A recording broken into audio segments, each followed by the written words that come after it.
कल की कक्षा बीच में ही रोकनी पड़ी, नेटवर्क इशू आ रहा था और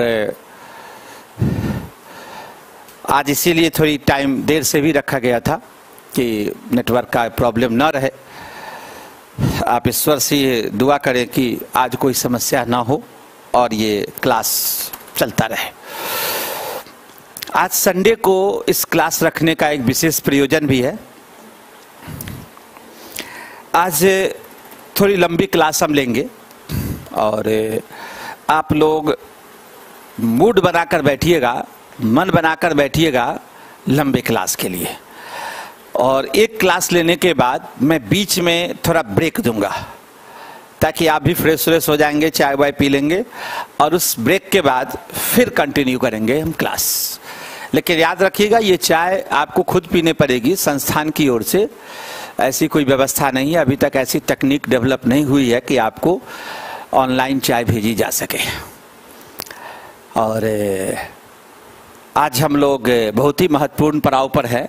कल हम यही भारत शासन अधिनियम की बात कर रहे थे। यहाँ से हम लोग आज़ादी की ओर बढ़ेंगे धीरे धीरे। पहले आप एक एक मुद्दे को हम बताते चले जाएंगे, समझाते जाएंगे, आगे बढ़ेंगे। तो आज थोड़ा अलर्ट रहेंगे क्योंकि गति को थोड़ा आज बना कर रखूँगा मैं और बहुत सारी चीज़ों की चर्चा भी करेंगे। और जो लोग साथ के साथ अगर आप नहीं लिख पाएंगे तो आपको चिंता करने की ज़रूरत नहीं है, बैकअप वीडियो जाएगा तो आप वहाँ से उस चीज़ को दोबारा में आप पॉज करके आप उसको नोट डाउन कर लीजिएगा। बाकी मैं प्रयास ये करूँगा कि आप लिख भी ले उसमें और हम समझाते भी रहेंगे। 1935 का एक्ट जो कल हमने आरंभ किया था, इस एक्ट के बारे में हमने बताया और इस एक्ट के तहत हमने ये भी बताया कि एक चुनाव प्रस्तावित किया गया था। उस प्रस्ताव में उसमें भाग लेने के क्रम में कांग्रेस के अंदर एक इंटरनल डिस्प्यूट भी हुआ था जो वामपंथ और दक्षिणपंथ विवाद के नाम से जाना जाता है। प्रोविंशियल इलेक्शन भी हुए और इसी बीच हमने आपको ये बताया कि 11 राज्यों में से 8 राज्यों में कांग्रेस की सरकारें बनी। एक राज्य में जो सिंध की सरकार थी वो उसका झुकाव कांग्रेस की ओर था, तो अप्रत्यक्ष रूप से 9 राज्यों में। और 2 राज्य ऐसे थे जहां पर मुस्लिम लीग के सहयोग से सरकार बनी थी। पंजाब में यूनियनिस्ट पार्टी की सरकार बनी और बंगाल में कृषक प्रजा पार्टी की सरकार बनी। अब देखिए, कांग्रेस का इसी दौरान एक अधिवेशन हुआ, कांग्रेस का हरिपुरा अधिवेशन, जिसमें सुभाष चंद्र बोस अध्यक्ष निर्वाचित हुए और जवाहरलाल नेहरू की अध्यक्षता में एक राष्ट्रीय योजना समिति का गठन हुआ। नेक्स्ट में देखिए कांग्रेस का त्रिपुरी अधिवेशन। ये जो कांग्रेस का त्रिपुरी अधिवेशन था 1939, आपको ये बता दें कि इसके पहले 3 लगातार वर्षों तक कांग्रेस के संगठन पर वामपंथियों का नियंत्रण था। 36-37 में जवाहरलाल नेहरू अध्यक्ष बने, 38 में सुभाष चंद्र बोस और 39 में इन्होंने फिर दावेदारी की। इन्होंने कहा कि जिन योजनाओं को हमने अपने पिछले कार्यकाल में आरंभ किया था उसे पूरा करने के लिए हमें एक बार और अध्यक्ष पद पर फाइट करना होगा। दक्षिण पंथियों को यह बात पसंद नहीं आई और उन्होंने पट्टाभी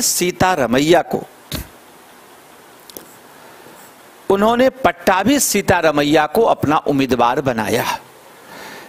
अब पट्टाभी सीतारमैया और सुभाष चंद्र बोस में सीधा संघर्ष हुआ। यह एक प्रकार से दक्षिणपंथी और वामपंथ के बीच शक्ति परीक्षण था, जिसमें वामपंथी नेता सुभाष चंद्र बोस विजय हुए। लेकिन वामपंथियों के एक प्रमुख नेता जवाहरलाल नेहरू द्वारा साथ न दिए जाने के कारण अंततः सुभाष चंद्र बोस को इस्तीफा देना पड़ा। इन्होंने अध्यक्ष पद से अप्रैल 1939 में इस्तीफा दे दिया और तब अध्यक्ष बने डॉक्टर राजेंद्र प्रसाद।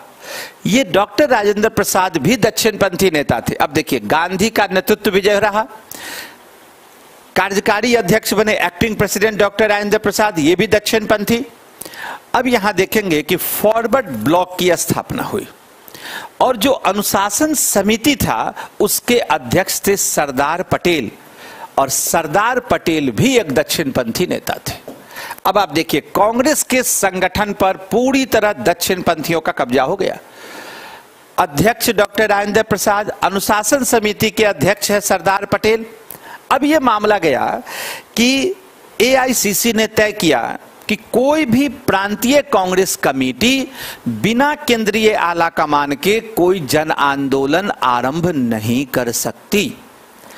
अब सुभाष चंद्र बोस ने, जो उस समय बंगाल कांग्रेस कमेटी के भी अध्यक्ष थे, ने अंग्रेजों के खिलाफ जन आंदोलन आरंभ कर दिया। ये मामला गया अनुशासन समिति के पास, जिसके अध्यक्ष थे सरदार पटेल, और उन्होंने सुभाष चंद्र बोस को बंगाल कांग्रेस अध्यक्ष पद से निष्कासित कर दिया। अब ये नेशनल लेवल पर भी अध्यक्ष थे और बंगाल में भी अध्यक्ष थे। बंगाल कांग्रेस अध्यक्ष पद से निष्कासित कर दिया और कांग्रेस की सदस्यता से 3 वर्षों के लिए निष्कासित कर दिया। एक तो जो प्रोविंशियल बंगाल कांग्रेस कमेटी थे उसके प्रेसिडेंट पद से हटाया, और कांग्रेस की सदस्यता से भी 3 वर्षों के लिए इनको बाहर कर दिया। एक प्रकार से कांग्रेस के संगठन पर दक्षिणपंथियों का नियंत्रण कायम हो गया, और इस पूरे प्रक्रम में एक प्रमुख वामपंथी नेता जवाहरलाल नेहरू ने दक्षिणपंथियों का साथ दिया। तो वामपंथी दक्षिणपंथी से इसलिए नहीं पराजित हो गए क्योंकि वे कमजोर थे, बल्कि इसलिए पराजित हो गए क्योंकि वामपंथियों में ही विभाजन हो गया। एक जो वामपंथी नेता थे सुभाष चंद्र बोस, वो गांधी का विकल्प खोज रहे थे। दूसरी ओर जवाहरलाल नेहरू गांधीवादी व्यवस्था में ही अपने अस्तित्व की तलाश कर रहे थे।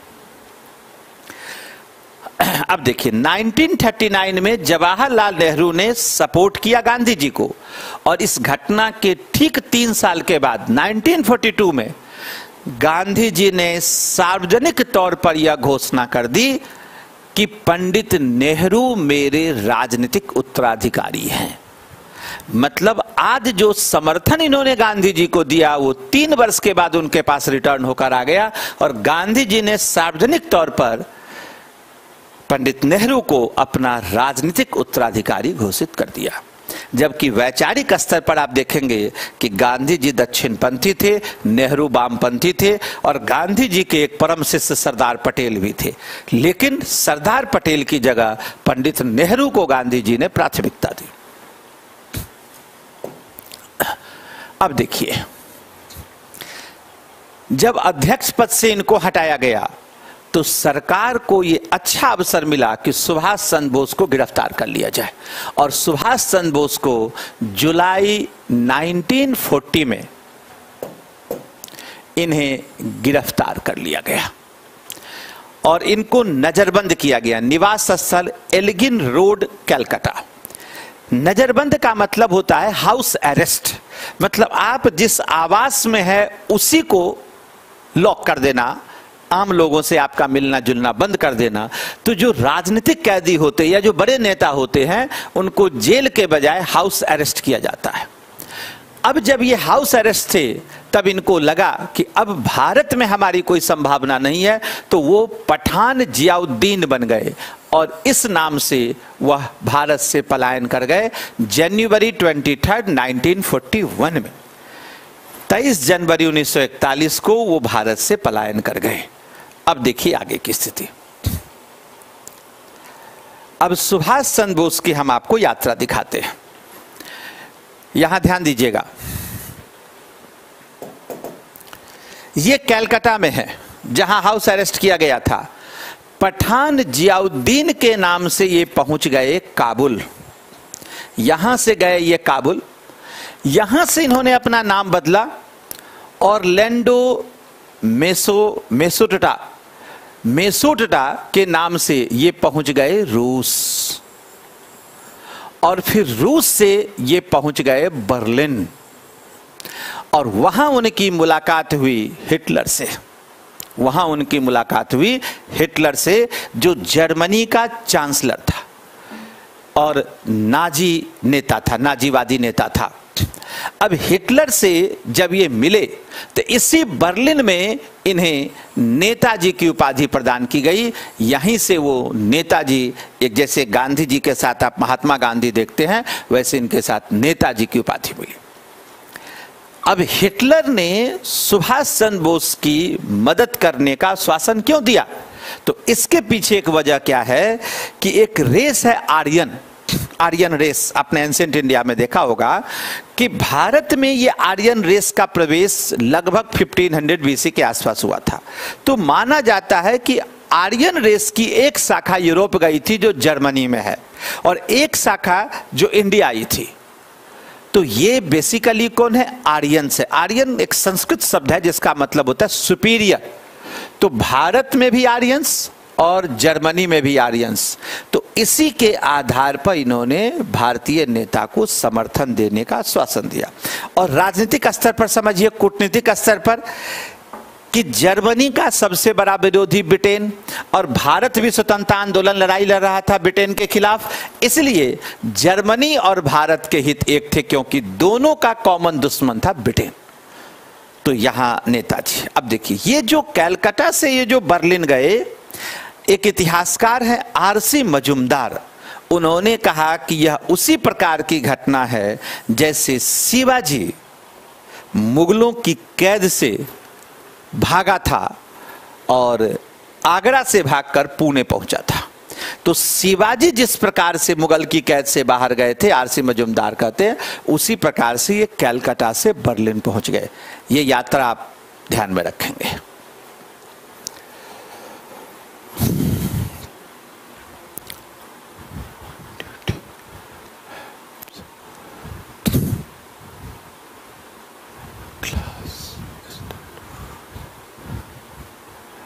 गुंजन कुमार ऑन ड्यूटी है हम sir. Gunjan Kumar ji on duty है संडे के दिन, तो आप इसी में क्लास देख लें। जितना किस तरह की ड्यूटी है हमें नहीं पता, लेकिन एडजस्ट करें उसी के साथ साथ आप क्लास का। क्योंकि क्लास ऐसे ही तकनीकी समस्याओं से ग्रसित हो रहा है, और इस समय अगर कोई नेटवर्क का प्रॉब्लम आता है तो मैकेनिक भी उपलब्ध नहीं होते। कल भी आपका क्लास रुका, मैकेनिक को फ़ोन गया, कई घंटों के बाद वो आया। आजकल तो सब कुछ बंद चल रहा है, कोई रेगुलर ऑफिसेस नहीं खुल रहे। और ख़ासकर जो हमारा ये एजुकेशनल इंस्टीट्यूशन है, आपको जानकारी होगी कि पूरे इंडिया में पूरी तरह बंद है। यह स्कूल, कॉलेज, कोचिंग इंस्टीट्यूशन और सब कुछ बंद है। ये देखिए,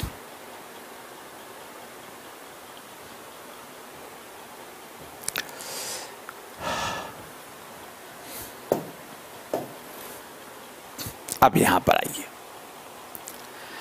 अब एक कैरेक्टर को देखिए, रास बिहारी बोस। ये रास बिहारी बोस कौन है? ये रास बिहारी बोस एक क्रांतिकारी नेता हैं जिन्होंने लॉर्ड हार्डिंग पर बम फेंकवाया था। जब राजधानी कलकत्ता से दिल्ली ट्रांसफर हुआ था तो लॉर्ड हार्डिंग जब हाथी पर सवार होकर चांदनी चौक के पास से गुजर रहे थे तो उन पर बम फेंका गया था। यद्यपि इस बम कांड में वे बच गए, तथापि उस दिल्ली बम कांड में जो लोग पकड़े गए उनको सजाएं दी गई, लेकिन उसका जो मुख्य मास्टरमाइंड है, आज के शब्दावली में कहे जो मुख्य मास्टरमाइंड था, ये वो थे रास बिहारी बोस, और वो भारत से बाहर चले गए। ये रास बिहारी बोस ने इंडियन इंडिपेंडेंट लीग की स्थापना की जापान में 1942 में। रास Bihari Bose, Indian independent league, Japan 1942। याद रखिएगा, एक और रास बिहारी मिलेंगे, रास बिहारी घोष, जो 1907 के सूरत अधिवेशन के अध्यक्ष थे। अब यहां देखिए, अब जो सैन्य नेतृत्व था वो था कैप्टन मोहन सिंह के पास। ब्रिटिश भारतीय सैन्य अधिकारी थे कैप्टन मोहन सिंह। आजाद हिंद फौज की स्थापना का विचार सबसे पहले कैप्टन मोहन सिंह ने ही सामने रखा था। आजाद हिंद फौज का गठन जापान 1942। लेकिन कैप्टन मोहन सिंह का जापान के सैन्य अधिकारियों से विवाद हो गया और जापानी सैन्य अधिकारियों ने इनके साथ सहयोग करने से इनकार कर दिया। अतः ये जो रास बिहारी बोस है, जिन्होंने पहले इन्हें नेतृत्व दिया था, अब इसकी जगह इन्होंने सुभाष चंद्र बोस को इसका नेतृत्व प्रदान कर दिया। यानी कि रास बिहारी बोस ने पहले कैप्टन मोहन सिंह को सैन्य विभाग सौंपा था, बाद में ये इनके पास आ गए, सुभाष चंद्र बोस के पास। अब देखिए, अब ये जो सुभाष चंद्र बोस हैं, ये बर्लिन में, अभी मैंने बताया बर्लिन में थे, बर्लिन से जर्मन यू बोट के द्वारा पहुंचे टोक्यो और फिर टोक्यो से आए ये सिंगापुर, टोक्यो से आए बर्लिन, टोक्यो, सिंगापुर। अब इस बीच रास बिहारी बोस ने इंडियन इंडिपेंडेंस लीग के अध्यक्ष पद पर इनको नियुक्त कर दिया। जुलाई 2, 1943 ये बन गए इंडियन इंडिपेंडेंट लीग के अध्यक्ष। और फिर उन्होंने क्या किया कि सिंगापुर में विधिवत आजाद हिंद फौज का गठन किया। सिंगापुर में विधिवत आजाद हिंद फौज का गठन किया अगस्त 25, 1943। और इसी सिंगापुर में उसने स्वतंत्र भारत की एक अस्थायी सरकार बनाई अक्टूबर 21, 1943। 21 अक्टूबर 1943 को इन्होंने सिंगापुर में एक अस्थायी सरकार बनाई। अब एक बात सुनिए, अब जब एग्जामिनेशन में आपसे सवाल पूछा जाए कि आजाद हिंद फौज का गठन किसने किया, तो यह एक बड़ा ही महत्वपूर्ण प्रश्न है कि आजाद हिंद फौज से 3 लोग जुड़े हुए हैं। एक रास बिहारी बोस, दूसरे कैप्टन मोहन सिंह, तीसरे सुभाष चंद्र बोस। अब यदि हम आईएएस की बात करें तो जो आईएएस है, यूपीएससी है, वह सुभाष चंद्र बोस को मानती है कि ये इन्होंने आजाद हिंद फौज का गठन किया। तो जब आप आईएएस का पेपर देंगे तो आपका आंसर होगा सुभाष चंद्र बोस। और मान लीजिए आप स्टेट पीसीएस दे रहे हैं, as for example Uttar Pradesh public service commission दे रहे हैं या बिहार लोक सेवा आयोग की परीक्षा दे रहे हैं, तो आपका उत्तर होगा रास बिहारी बोस। याद रखिएगा, दोनों के मॉडल आंसर में फर्क है। अगर आप एनसीईआरटी खोलिए, और एनसीईआरटी जो प्रोफेसर बिपिन चंद्रा ने लिखा है, जो जेएनयू के प्रोफेसर है, उन्होंने किताब में स्पष्ट रूप से लिखा है कि आजाद हिंद फौज का गठन सुभाष चंद्र बोस ने सिंगापुर में 1943 में किया था। आप एनसीईआरटी को खोलिएगा, बिल्कुल क्लियर कट उसमें लिखा हुआ है। तो यूपीएससी एनसीईआरटी को बेस मानती है, तो यूपीएससी का मॉडल आंसर में सुभाष चंद्र बोस होगा। बाकी हमने तीनों के बारे में आपको बताया है, आप इसको लिख लें। और सबसे बड़ी बात कि अस्थायी सरकार का गठन सुभाष चंद्र बोस के द्वारा किया गया।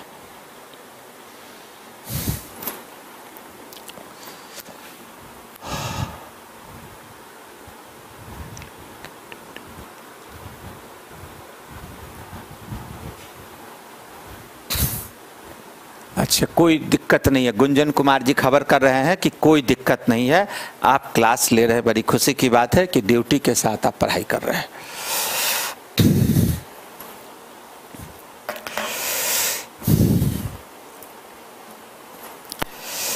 सफल होने के लिए बहुत सी कीमतें चुकानी पड़ती है, तो यह भी एक प्रकार की कीमत ही आपकी कि आपका समय, आपका संसाधन सब इसमें लग रहा है।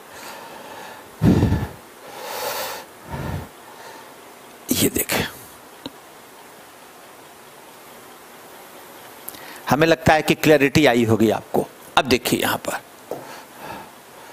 ये जो अस्थायी सरकार बना 21 अक्टूबर 1943 को, इसमें सुभाष चंद्र बोस किस पद पर है, थोड़ा इनको ध्यान दीजिएगा। राष्ट्रपति, प्रधानमंत्री तथा सेनाध्यक्ष। राष्ट्रपति, प्रधानमंत्री तथा सेनाध्यक्ष। एसी चटर्जी वित्त विभाग, S.A. अय्यर प्रचार विभाग, लक्ष्मी स्वामीनाथन महिला संगठन,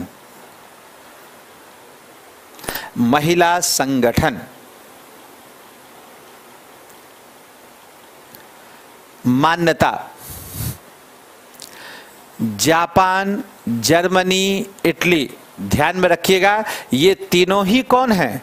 ये तीनों ही धुरी राष्ट्र है जो ब्रिटिश विरोधी खेमा है, उसके नेता है ये, इन्होंने दिया। मुख्यालय रंगून, रंगून कहाँ है? Burma, at present Myanmar. राष्ट्रगान जन गण मन बाई रविंद्रनाथ टैगोर।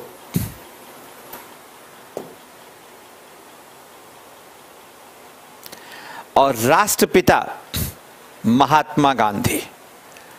ये जब ये अस्थाई सरकार की घोषणा कर रहे थे सिंगापुर रेडियो से, तो वहीं पे सुभाष चंद्र बोस ने कहा कि मैं अपनी पूरी लड़ाई, यानी कि अपनी स्वतंत्रता की लड़ाई, मैं राष्ट्रपिता महात्मा गांधी को अर्पित करता हूं। यानी किसी स्पीच में उन्होंने महात्मा गांधी के लिए राष्ट्रपिता शब्द का प्रयोग किया, फादर ऑफ नेशन।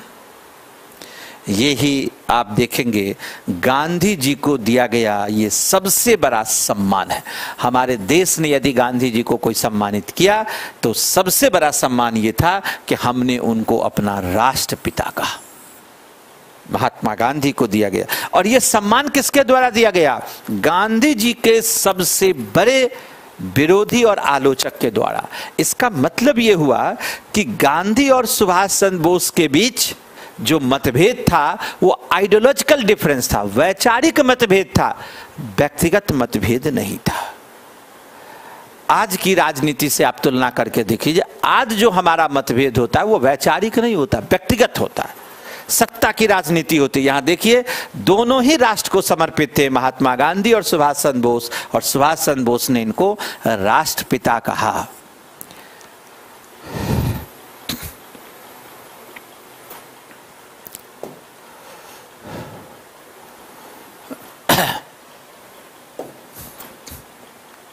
सेना का संगठन, सेना के संगठन में देखिए कि कांग्रेस के जो प्रमुख नेता थे उन्हीं पर इसका नामकरण किया गया। यहां देखिए गांधी ब्रिगेड,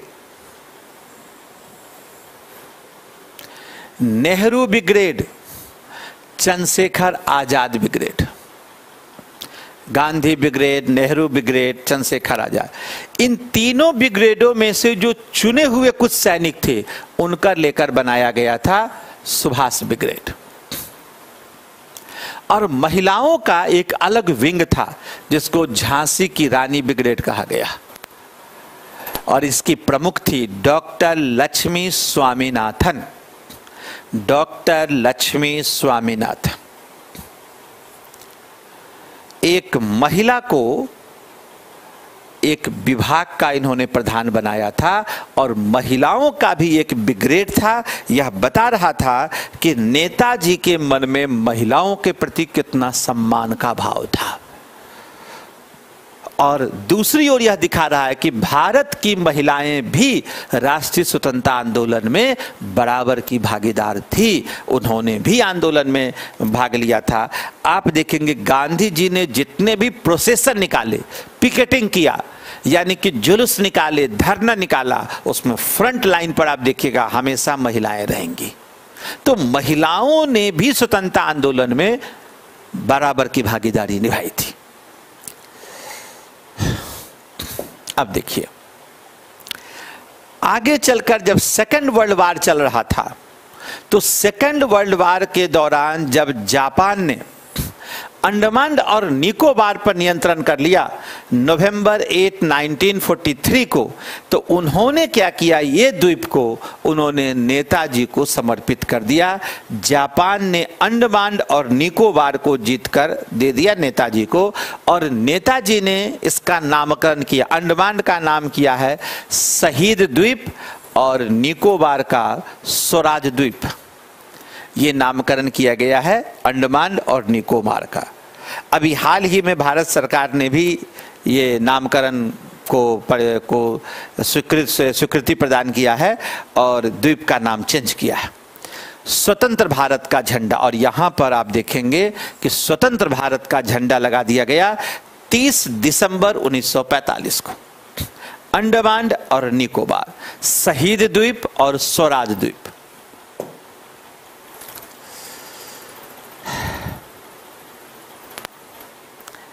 एक और भी बात देखें, शहीदी दिवस मनाया गया था आजाद हिंद फौज की ओर से 22 सितंबर 1944 को, शहीदी दिवस।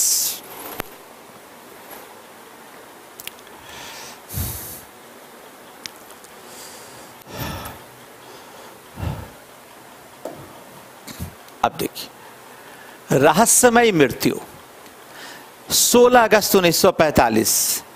अब सुभाष चंद्र बोस की मृत्यु कैसे हुई, यह आज भी रहस्य बना हुआ है। पहले भी रहस्य था, अभी भी रहस्य है।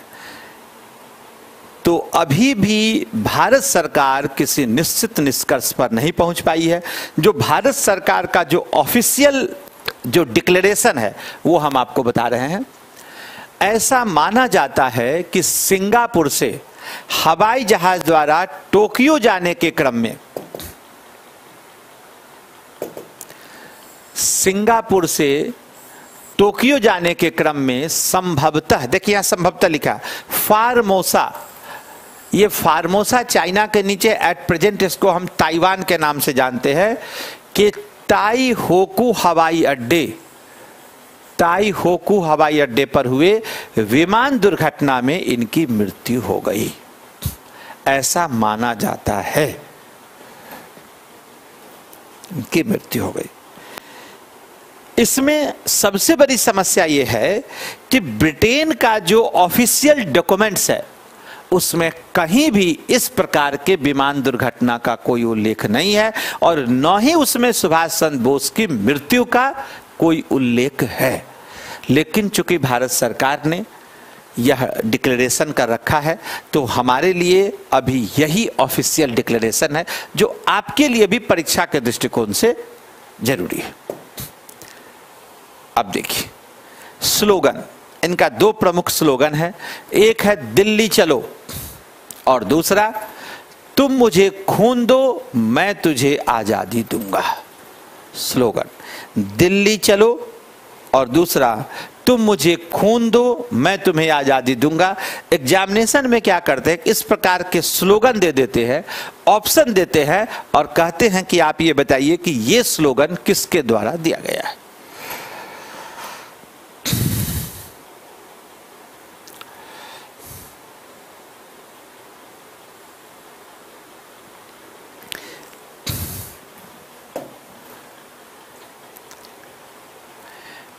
लाल किले का मुकदमा, जब सेकेंड वर्ल्ड वार समाप्त हुआ और जर्मनी ने, जापान ने और इटली ने आत्मसमर्पण कर दिया, तो आजाद हिंद फौज के सैनिकों को गिरफ्तार किया गया और उनका मुकदमा चलाया गया लाल किले में, इसलिए इसको लाल किले का मुकदमा कहते हैं। आजाद हिंद फौज के गिरफ्तार सैनिकों एवं अधिकारियों पर अंग्रेजी सरकार ने दिल्ली के लाल किले में मुकदमा चलाया। जो मुख्य अभियुक्त थे उसमें ये तीन नाम हैं, इन तीनों नाम को देखिएगा। मेजर शाहनवाज खां, मेजर शाहनवाज खां, दूसरा कर्नल प्रेम सहगल, कर्नल प्रेम सहगल,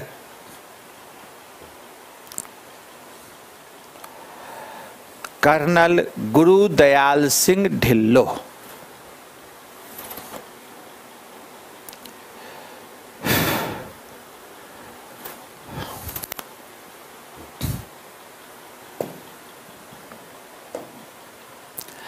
आजाद हिंद फौज बचाओ समिति बनी, आजाद हिंद फौज बचाओ समिति।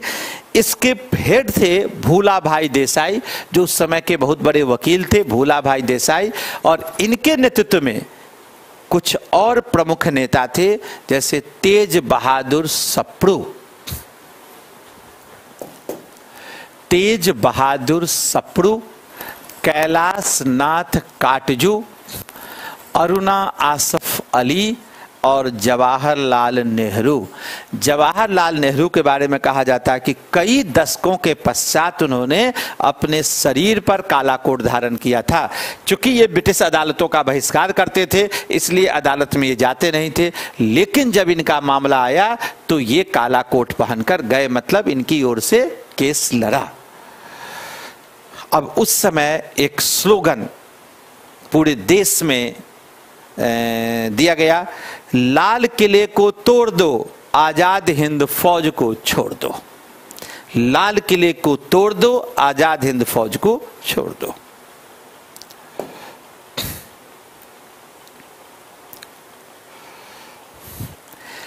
ये आंदोलन इतनी मजबूती से आगे बढ़ा कि वायसराय लॉर्ड वेबल को अपने विशेषाधिकार का प्रयोग करना पड़ा, और जो अदालत में इनको मृत्युदंड मिला था उस मृत्युदंड की सजा को माफ कर दिया इन्होंने।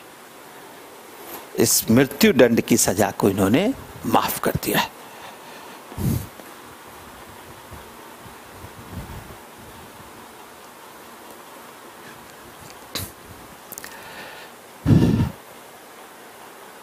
प्रतिभा सिन्हा, सर महात्मा गांधी और सुभाष चंद्र बोस में मतभेद क्यों था? ये मतभेद वैचारिक मतभेद थे, दोनों के वर्किंग स्टाइल में फर्क था। वैचारिक में समझिए, एक दक्षिणपंथी है, एक वामपंथी है। दूसरा वर्किंग स्टाइल क्या था? गांधी जी आंदोलन को पूरी तरह अहिंसक रखना चाहते थे, नॉन वायलेंस मूवमेंट। और दूसरी ओर सुभाष चंद्र बोस को लगता था कि अगर अहिंसक आंदोलन से सफलता नहीं मिली तो हिंसा को भी हाथ में लेने में कोई हर्ज नहीं है। तो ये हिंसात्मक आंदोलन के द्वारा भी ब्रिटिश सत्ता का विरोध करना चाहते थे। गांधी जी का जो वर्किंग स्टाइल था वो था कि स्लो एंड स्टडी, मतलब वो आराम आराम से ब्रिटिश सत्ता का विरोध करते थे, बहुत एग्रेसिव नहीं होते थे। सुभाष चंद्र बोस में एग्रेशन ज़्यादा था, वैसे उम्र का भी तकाजा था, दोनों में लगभग 25, लगभग आप ये माने कि 28 वर्ष का फर्क था, लगभग 3 दशकों का मामला था। तो 28 वर्ष छोटे थे सुभाष चंद्र बोस गांधी जी से, तो जाहिर सी बात है वो एग्रेशन आएगा। और आगे देखिए, सुभाष चंद्र बोस ने आजाद हिंद फौज का गठन कर लिया। उस जमाने के लिए कितनी बड़ी बात थी कि ये भारत से बाहर जाकर और भारत के पक्ष में एक सेना गठित कर देना, और उस सेना ने भारत पर आक्रमण भी किया था, और जापान के साथ ये साउथ ईस्ट एशिया से भारत को जीतने का भी प्रयास किया था। तो दोनों के आइडियोलॉजी में अंतर था, दोनों के वर्किंग स्टाइल में अंतर था। ठीक है, यहां तक आ गए आपका सुभाष चंद्र बोस का मामला था। अब देखिए, अब सुभाष चंद्र बोस के बाद हम लोग थोड़ा वर्ल्ड वार की ओर बढ़े, और देखिए वर्ल्ड वार की क्या स्थिति है। वर्ल्ड वार में क्या है, एक थे आपके पास एलाइड पावर, दूसरा एक्सिस पावर। एलाइड पावर यानी कि मित्र राष्ट्र। मित्र राष्ट्र में है आपका ब्रिटेन, फ्रांस और यूएसए। ब्रिटेन, फ्रांस और यूएसए, और साथ साथ यूएसएसआर। ये चारों जो हैं ये मित्र राष्ट्र हो गए। इसके अलावा आप देखेंगे जर्मनी, इटली और जापान, एक्सिस पावर, मतलब धुरी राष्ट्र, मित्र राष्ट्र और धुरी राष्ट्र। अब कहानी को थोड़ा समझिए। इन दोनों के बीच संघर्ष हुआ। इन संघर्ष में आप देखेंगे कि जो जर्मनी है, जिसको सेंट्रल पावर कहते थे, जर्मनी ने ब्रिटेन पर और फ्रांस पर आक्रमण किया, राइट। और इसी जर्मनी ने यूएसएसआर पर भी आक्रमण कर दिया। एक ओर जर्मनी ने ब्रिटेन और फ्रांस पर आक्रमण किया, दूसरी ओर यूएसएसआर पर आक्रमण कर दिया जून 1941 में। जर्मनी का एक सहयोगी देश था जापान, जिसने साउथ ईस्ट एशिया पर नियंत्रण करने के लिए अमेरिका के जो यहाँ नौसैनिक अड्डा था पर्ल हार्बर, यहाँ आक्रमण कर दिया दिसंबर 1941। तो लड़ाई में देखिए क्या परिवर्तन आ गया। जून 1941 में जर्मनी ने आक्रमण किया यूएसएसआर पर और जापान ने कर दिया यूएसए पर दिसंबर 1941 में। तो यूएसएसआर और यूएसए दोनों ब्रिटेन के खेमे में आ गए। अब अमेरिका को ऐसा लगा कि यदि जापान इस युद्ध में आया है तो जापान कहीं भारत पर न नियंत्रण कर ले, इसलिए अमेरिकी राष्ट्रपति एफडी रूजवेल्ट ने ब्रिटिश प्रधानमंत्री विंस्टन चर्चिल पर वह दबाव दिया कि वो भारत के साथ कोई संवैधानिक समझौता करे और भारतीय समस्याओं से संवैधानिक गतिरोध को दूर करे। इसलिए ब्रिटिश प्रधानमंत्री विंस्टन चर्चिल ने अपने मंत्रिमंडलीय सहयोगी सर एस्ट्रोफर्ड क्रिप्स को भारत भेजा मार्च 1942 में। यही कहलाया क्रिप्स मिशन। ये क्रिप्स मिशन, तो क्रिप्स मिशन किन परिस्थितियों में आया, तो आप ध्यान में रखेंगे कि जापान ने साउथ ईस्ट एशिया पर नियंत्रण करने के लिए अमेरिका पर आक्रमण किया और तब अमेरिका ने ब्रिटेन पर यह दबाव डाला कि भारत से संवैधानिक गतिरोध दूर करे। इसी गतिरोध को दूर करने के लिए यह क्रिप्स मिशन लाया गया था। स्पष्ट है? तो क्रिप्स मिशन अमेरिका के दबाव पर ब्रिटेन द्वारा संवैधानिक गतिरोध को दूर करने के लिए किया गया एक प्रयास था।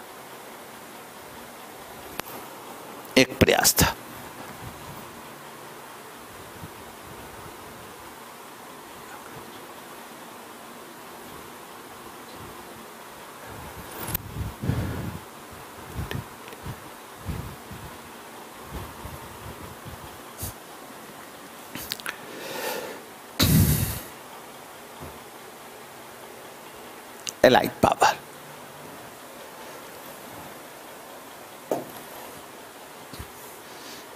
अब देखिए,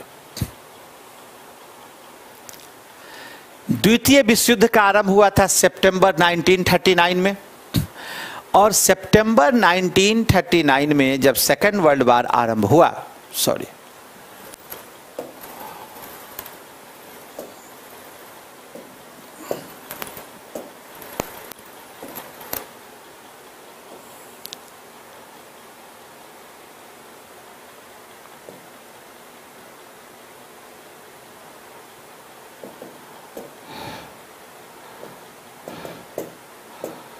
अब देखिएगा,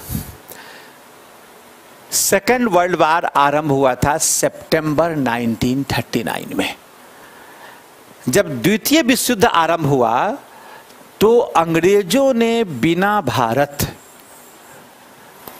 के किसी प्रमुख नेता या किसी दल से राय मशविरा करके इन्होंने भारत को भी द्वितीय विश्व युद्ध में शामिल कर दिया। इससे इस परिस्थिति पे कांग्रेस का क्या स्टैंड हो, इसके लिए CWC की बैठक बुलाई गई वर्धा में सितंबर 1939, जिस माह ये वर्ल्ड वॉर आरंभ हुआ था। तो वर्धा में CWC की बैठक बुलाई गई। इस बैठक में एक ग्रुप था गांधी जी का, जो दक्षिण पंथियों का था। गांधी जी का कहना था कि जो ये दक्षिण पंथी जो मित्र राष्ट्र हैं, ये मित्र राष्ट्र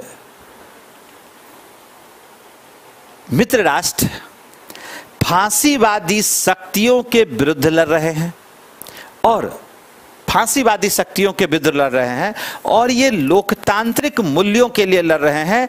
इसीलिए गांधी जी का कहना था कि ब्रिटेन का साथ दिया जाना चाहिए, मतलब गांधी जी साथ देने के पक्ष में थे।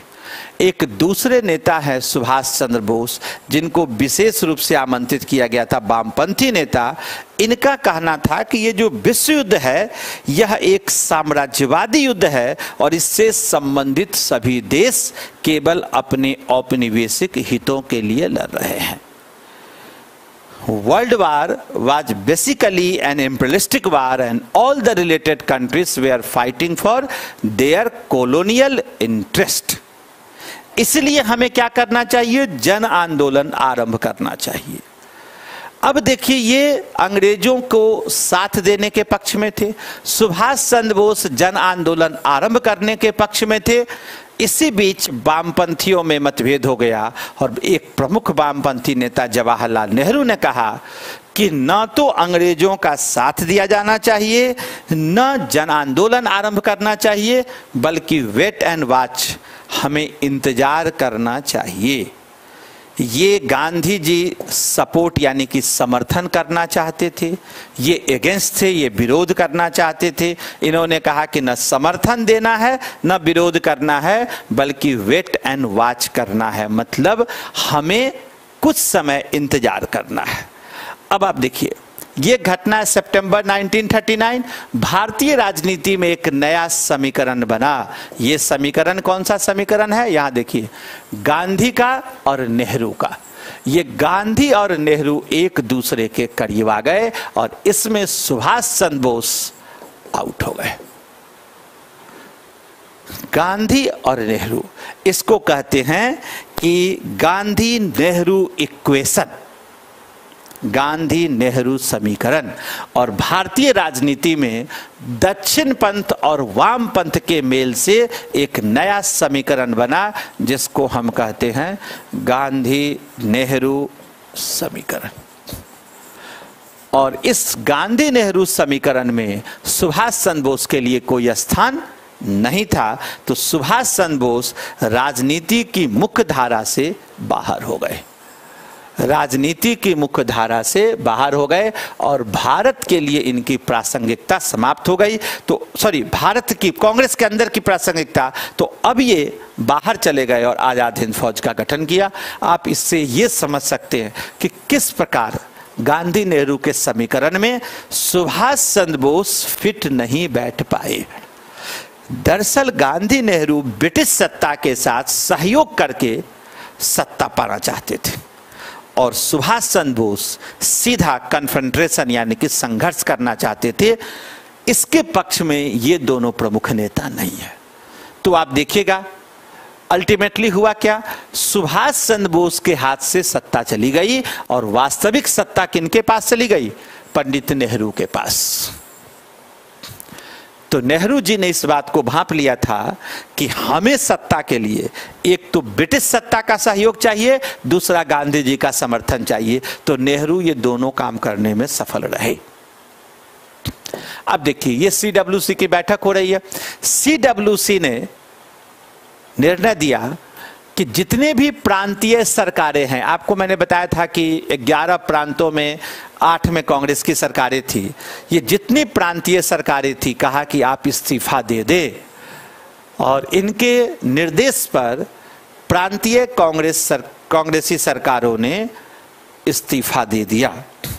इस इस्तीफा पर सबसे ज्यादा खुश हुआ मुस्लिम लीग और मुस्लिम लीग ने बनाया डे ऑफ डिलीवरेंस, हिंदी में उसको लिखते हैं मुक्ति दिवस या धन्यवाद दिवस। आप नोट डाउन कर लीजिएगा दोनों, चूंकि हिंदी के किताबों में ये दोनों नाम मिलते हैं, मुक्ति दिवस और धन्यवाद दिवस। डे ऑफ डिलीवरेंस दिसंबर 22, 1939। ये किसके द्वारा किया गया? मुस्लिम लीग के द्वारा, सपोर्टेड बाय डॉक्टर अंबेडकर। अब आप कहेंगे कि मुस्लिम लीग और अंबेडकर यानी कि इंडिपेंडेंट लेबर पार्टी वाले क्यों ऐसे नाराज थे? नाराज इसलिए थे कि इन दोनों को चुनाव में भारी असफलता मिली थी। मुस्लिम लीग बुरी तरह पराजित हुआ था, इंडिपेंडेंट लेबर पार्टी बुरी तरह पराजित हुई थी, हिंदू महासभा बुरी तरह पराजित हुई थी। तो जितने भी पराजित वाले थे, इसमें कम से कम ये दोनों ये पूरी तरह ये चाहते थे कि किसी भी हालात में ये सरकार न रहे। तो आप देखिए सेकेंड वर्ल्ड वार का इफेक्ट क्या होगा। एक तो प्रांतीय कांग्रेसी सरकारें इस्तीफा दे देंगी, दूसरी बात ये होगी कि मुस्लिम लीग मुक्ति दिवस मनाएगी। ये 1939 में हम लोग हैं अभी। आगे देखिए, अब हम लोग आ जाएं 1940 में, जब पूरी तरह डेडलॉक चल रहा था, भारत और ब्रिटेन के बीच कोई संवाद नहीं चल रहे थे। उसी दौरान एक अधिवेशन होता है। हाँ, उसी दौरान ब्रिटिश सरकार, अगस्त 1945, एक मिनट, हाँ यहाँ देखिए, उसी दौरान कांग्रेस का एक अधिवेशन होता है, रामगढ़ अधिवेशन, मार्च 1940 में। इसके अध्यक्ष कौन थे? मौलाना अबुल कलाम आजाद, मार्च 1940। और इसमें इन्होंने ब्रिटिश सरकार से कंडीशनल सपोर्ट की बात की, सशर्त समर्थन। आप देखिए 1939 में सुभाष चंद्र बोस कर रहे थे जन आंदोलन के लिए, और सुभाष चंद्र बोस को बाहर करने के बाद 1940 के मार्च में ये कह रहे थे कि हम आपको सशर्त समर्थन देने को तैयार है। इसी से आप समझिए कि कांग्रेस सत्ता के साथ जुड़कर रहना चाह रही थी। तो इस कांग्रेस के इस प्रस्ताव पर सरकार ने एक प्रस्ताव रखा जिसको कहा जाता अगस्त ऑफर। अगस्त 1940, चूंकि अगस्त में यह दिया गया था इसलिए इसको अगस्त ऑफर कहा गया। यह ऑफर क्या था? इन्होंने क्या कहा था कि हम आपको समर्थन देने को तैयार है यदि आप एक अंतरिम सरकार का गठन करें। तो वायसराय ने इस अगस्त ऑफर में क्या किया? इनसे कहा कि हम आपका समर्थन लेने के लिए तैयार हैं, लेकिन अभी हम लोग केवल वार एडवाइजरी काउंसिल बनाएंगे, युद्ध सलाहकार परिषद बनाएंगे, और युद्ध सलाहकार परिषद में हम आपको शामिल करेंगे। यानी कि अंतरिम सरकार हम अभी नहीं बनाएंगे। अंतरिम जो गवर्नमेंट था इसको इन्होंने स्वीकार नहीं किया, लेकिन कहा कि वायसराय की कार्यकारिणी परिषद में भारतीयों को और अधिक संख्या दी जाएगी, और साथ ही एक युद्ध सलाहकार परिषद बनेगी जिससे राय मशवरा लिया जाएगा कि आप कि युद्ध के दौरान हम लोग किस प्रकार से काम करें। और एक और भी बात कही कि एक कॉन्स्टिट्यूएंट असेंबली बनाया जाएगा, संविधान सभा, जो आगे भारत के संविधान को विकसित करने में मदद करेगी। मूल बात को समझे कि रामगढ़ अधिवेशन में कांग्रेस कहती है कि यदि एक अंतरिम सरकार का गठन हो जाए तो हम आपको समर्थन देने को तैयार हैं। अगस्त ऑफर में सरकार कहती है कि हम अंतरिम सरकार का गठन नहीं कर सकते, लेकिन अपनी जो कार्यकारिणी है इसमें हम भारतीयों को और अधिक संख्या देकर हम आपसे मदद लेना चाहते हैं। तो ये जो अगस्त ऑफर था चूंकि अगस्त के महीने में था, इस अगस्त ऑफर को कांग्रेस सहित सभी प्रमुख दलों ने अस्वीकार कर दिया। ऐसी ही परिस्थिति में मार्च 1940 में मुस्लिम लीग का अधिवेशन हुआ लाहौर में। Lahore session of Muslim league एक महत्वपूर्ण सेशन है, इसको जरूर नोट कर लीजिएगा। अब देखिएगा इस लाहौर सेशन में क्या बातें हैं। आप लिखिए मुस्लिम लीग का लाहौर अधिवेशन।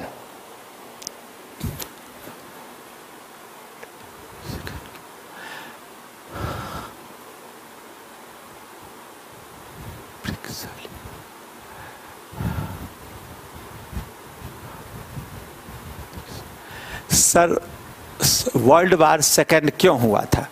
एक्चुअली वर्ल्ड वार सेकेंड के पीछे तो बहुत सारे कारण थे, लेकिन मोटे तौर पर समझिए कि यह एक साम्राज्यवादी युद्ध था और जितने भी संबंधित देश थे वे अपने औपनिवेशिक हितों के लिए लड़ रहे थे।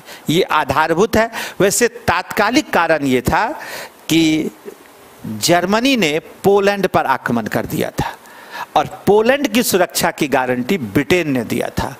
तो जब जर्मनी ने पोलैंड पर आक्रमण किया तो ब्रिटेन ने जर्मनी पर आक्रमण कर दिया।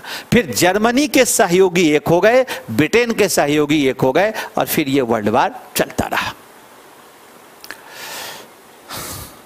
वर्ल्ड हिस्ट्री के कभी क्लास चलेंगे तो आप आइएगा क्लास में, फिर वर्ल्ड वार पढ़ाएंगे, सब डिटेल से बताएंगे वर्ल्ड हिस्ट्री का। और वर्ल्ड हिस्ट्री आपके मुख्य परीक्षा में है। तो अभी जैसे आप इंडियन हिस्ट्री में पढ़ते हैं ना, मूवमेंट, आंदोलन, आंदोलन, हर जगह आंदोलन, और अहिंसा का डोमिनेंस आपको मिलेगा हर जगह। हिंसा का हिंसक होगा तो अहिंसा वाला आंदोलन डोमिनेंट का। वर्ल्ड वार में जाएंगे तो वहां मूवमेंट नहीं मिलेगा, वहां आपको मिलेगा रिवॉल्यूशन, क्रांति। American revolution, French revolution, Russian revolution, industrial revolution, वहां क्रांति मिलेंगे। तो वहां अगर युवावस्था आपकी है तो अभी अगर आप थोड़ा क्रांति पढ़ेंगे तो शायद ज़्यादा अच्छा आप समझ पाएंगे। चूंकि क्रांति किनके लिए है? जिनके खून में गर्मी अभी भी मौजूद है। और ये आंदोलन वगैरह उनके लिए है कि जो लोग चाहते हैं कि संवैधानिक तरीके से देश को आज़ादी मिल जाए। तो गांधी जी को लगता है कि भारत के लिए जो सबसे बेहतर तरीका था वो था अहिंसात्मक आंदोलन के द्वारा इसको प्राप्त करना। ठीक है, अहिंसा गांधी जी का एक वेपन्स था। आप इसको ऐसे समझिए, जब दुश्मन अधिक शक्तिशाली हो और आप कमजोर हो तो आप हिंसा का जवाब हिंसा से नहीं दे सकते। तब आपके लिए जरूरत यह है कि आप हिंसा का जवाब अहिंसा से दें। जब बराबरी पर हो तो हिंसा का जवाब हिंसा से, जब आप सुपीरियर हो तो हो सकता है, लेकिन दो असमान शक्तियों में हिंसात्मक संघर्ष नहीं हो सकते। तो गांधी जी को लगता था कि अभी भारत हिंसात्मक आंदोलन की स्थिति में नहीं है। वैसे गांधी जी के बारे में बता दें, गांधी जी ने लिखा है कि यदि मुझे हिंसा और कायरता में से एक चुनना पड़े तो मैं निसंदेह हिंसा को चुनूंगा। तो गांधी की जो अहिंसा है वो कायरो वाली अहिंसा नहीं है, वो उस युग के परिप्रेक्ष्य में लाई गई एक स्ट्रेटजी है, आप उसको कहते हैं रणनीति है वो। अब देखिए, लाहौर जो सेशन चल रहा है इसमें अध्यक्ष हैं मोहम्मद अली जिन्ना। जो प्रस्ताव पारित हुआ वह प्रस्ताव है पाकिस्तान। इसका जो ड्राफ्ट तैयार किया गया था, प्रारूप तैयार किया गया था सिकंदर हयात खान। सिकंदर हयात खान इस प्रस्ताव को प्रस्तुत किया था फजलुल हक, और इसको समर्थन दिया था खली कुजमा। खली कुजमा, ये कुछ डिटेल्स है फैक्चुअल, उसको नोट कर लीजिए, परीक्षा में ऐसे प्रश्न आते रहते हैं। पाकिस्तान का प्रस्ताव कब पारित हुआ? लाहौर अधिवेशन 1940 में। ये जो पाकिस्तान है ये मुस्लिम बहुल राज्यों के प्रथम लेटर से मिलकर बना है।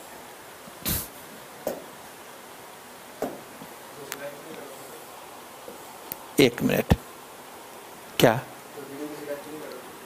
नहीं, ठीक, अभी तक तो कुछ नहीं, बढ़िया।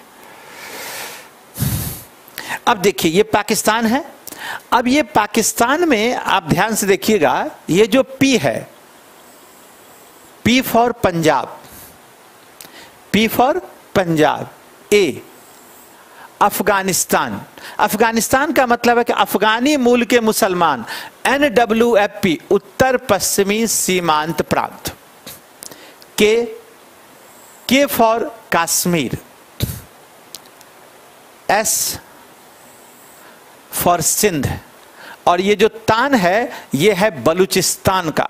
बीच में आप कहेंगे आई एक शब्द आ रहा है, ये आई केवल कनेक्टिंग एलिमेंट है, इसका यहां कोई अर्थ नहीं है। पाकिस्तान ये मुस्लिम बहुल राज्यों के प्रथम और इस अंतिम से बना हुआ है। ये जो पाकिस्तान शब्द है, ये पाकिस्तान शब्द सबसे पहले दिया था चौधरी रहमत अली ने। चौधरी रहमत अली जो कैम्ब्रिज विश्वविद्यालय के एक स्नातक थे। इन्होंने गोलमेज सम्मेलनों के दौरान जो हैंडबिल बांटा था उसमें इसका जिक्र किया था। वैसे आज की तारीख में पाकिस्तान का जो अर्थ है वो ये है, पाक का मतलब होता है पवित्र, होली, और तान का मतलब होता है प्लेस, स्थान। पाकिस्तान मतलब एक ऐसा पवित्र स्थान जिसका दूर दूर तक आतंकवाद से कोई लेना देना न हो, वो देश है पाकिस्तान। ठीक है, पाकिस्तान। एक बात और देखिए, इस पाकिस्तान की मूल परिकल्पना में कहीं भी बंगाल नहीं है, क्योंकि देखिए कहीं भी शब्द नहीं है इसमें, बंगाल नहीं है। और आज जो पाकिस्तान है उसमें भी बंगाल नहीं है, इसमें भी बंगाल नहीं है।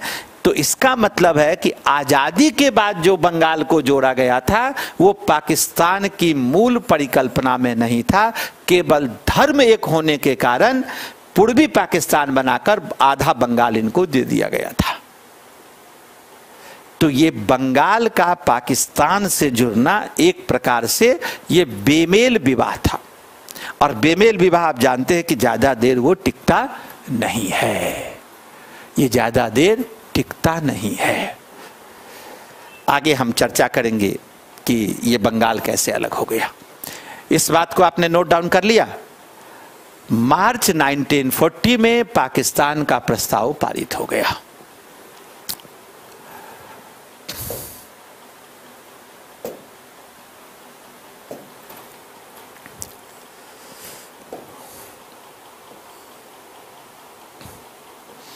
अब देखिए, इसी समय कांग्रेस ने क्या काम किए? कांग्रेस ने इंडिविजुअल सत्याग्रह आरंभ कर दिया। इसको कहते हिंदी में व्यक्तिगत सत्याग्रह।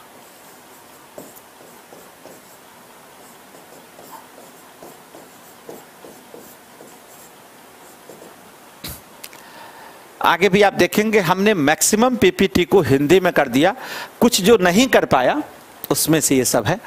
तो इंडिविजुअल सत्याग्रह ये 1940-1941 में हुए। अब यहां देखिए, ये व्यक्तिगत सत्याग्रह क्या है? व्यक्तिगत सत्याग्रह के पीछे दो उद्देश्य थे। प्रथम, भारत में जो उग्र राष्ट्रवाद था, मिलिटेंट नेशनलिज्म, उसकी अभिव्यक्ति। और दूसरी बात कि अगले जन आंदोलन के लिए जनता को मानसिक तौर पर तैयार करना। ये जो व्यक्तिगत सत्याग्रह है, इसमें पहले सत्याग्रही थे आचार्य विनोबा भावे। इन्होंने पवनार आश्रम से शुरू किया था। अक्टूबर 17, 1940 पवनार आश्रम से किया आचार्य विनोबा भावे।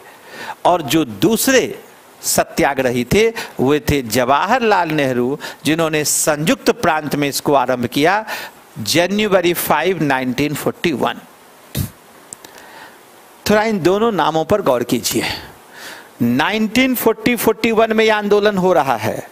आगे चलकर गांधी जी ने कहा कि आचार्य विनोबा भावे मेरे आध्यात्मिक उत्तराधिकारी हैं और जवाहरलाल नेहरू मेरे राजनीतिक उत्तराधिकारी हैं। आप देखिए ये तैयारी चल रही है। इस आंदोलन की बागडोर उन्होंने आचार्य विनोबा भावे और नेहरू जी को देकर इनको आगे बढ़ाने का काम शुरू कर दिया है। क्यों किया है? क्योंकि 1939 के क्रूशियल ईयर में जब गांधी और सुभाष चंद्र बोस के बीच नेट टू नेट फाइट हो रहा था, उस दौर में नेहरू जी ने गांधी का साथ दिया था और सुभाष चंद्र बोस का साथ छोड़ दिया।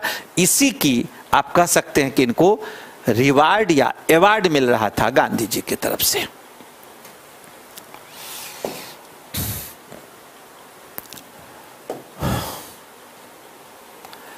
अब इसी समय आएगा क्रिप्स मिशन।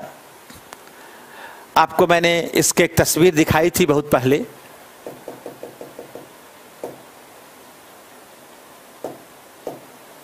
यहां देखिए, ये क्रिप्स मिशन हमने दिखाया था। किन परिस्थितियों में आए थे इसको याद रखिएगा। क्रिप्स मिशन मार्च 1942। थोड़ा मैं पानी पी लूं फिर आपको पढ़ाते हैं।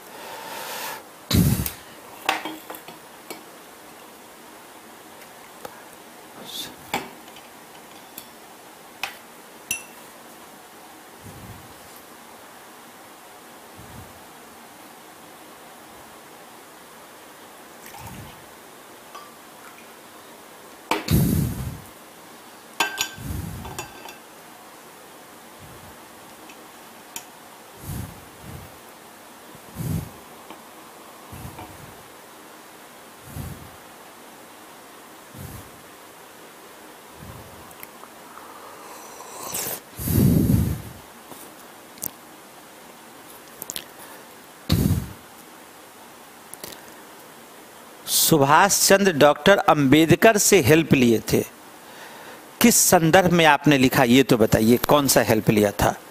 राजनेता हैं तो सबके संपर्क में तो रहेंगे।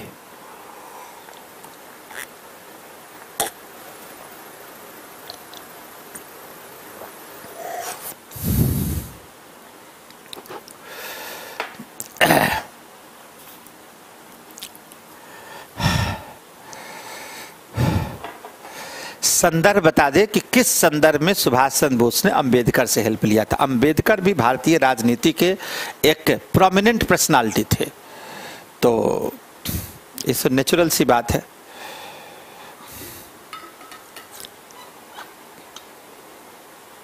हमें पहले आपके नाम को लेकर भी कंफ्यूज है, भारत भूषण। मैंने आपको भी एक हिस्टोरिकल कैरेक्टर मान लिया, लेकिन नहीं, आपने लिखा है कि सुभाष जी डॉक्टर अंबेडकर से हेल्प लिए थे।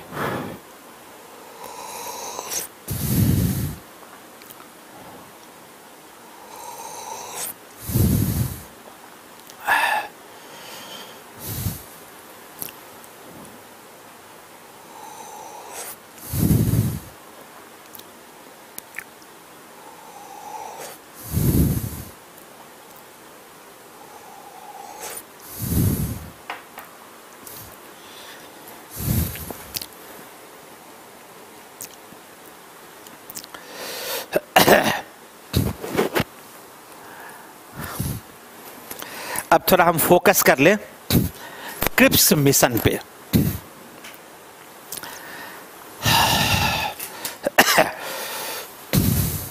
अब देखिए यहां डिक्लेरेशन मार्च 11, 1942,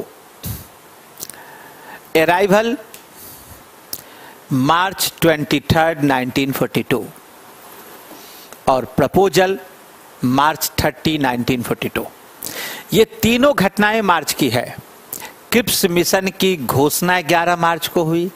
इस मिशन का भारत आगमन हुआ 23 मार्च को और प्रस्ताव रखा गया 30 मार्च को। आप सोचिए कि मिशन 23 मार्च को भारत आया और 30 मार्च को प्रस्ताव रख दिया, मतलब केवल 7 दिन के अंदर। इसका मतलब यह हुआ कि प्रस्ताव भारत में तैयार नहीं किया गया था, बल्कि ये लंदन से ही तैयार करके लाया गया था और भारतीय नेताओं से वार्ता करना महज एक दिखावा था और तब उन्होंने ये प्रस्ताव रखा।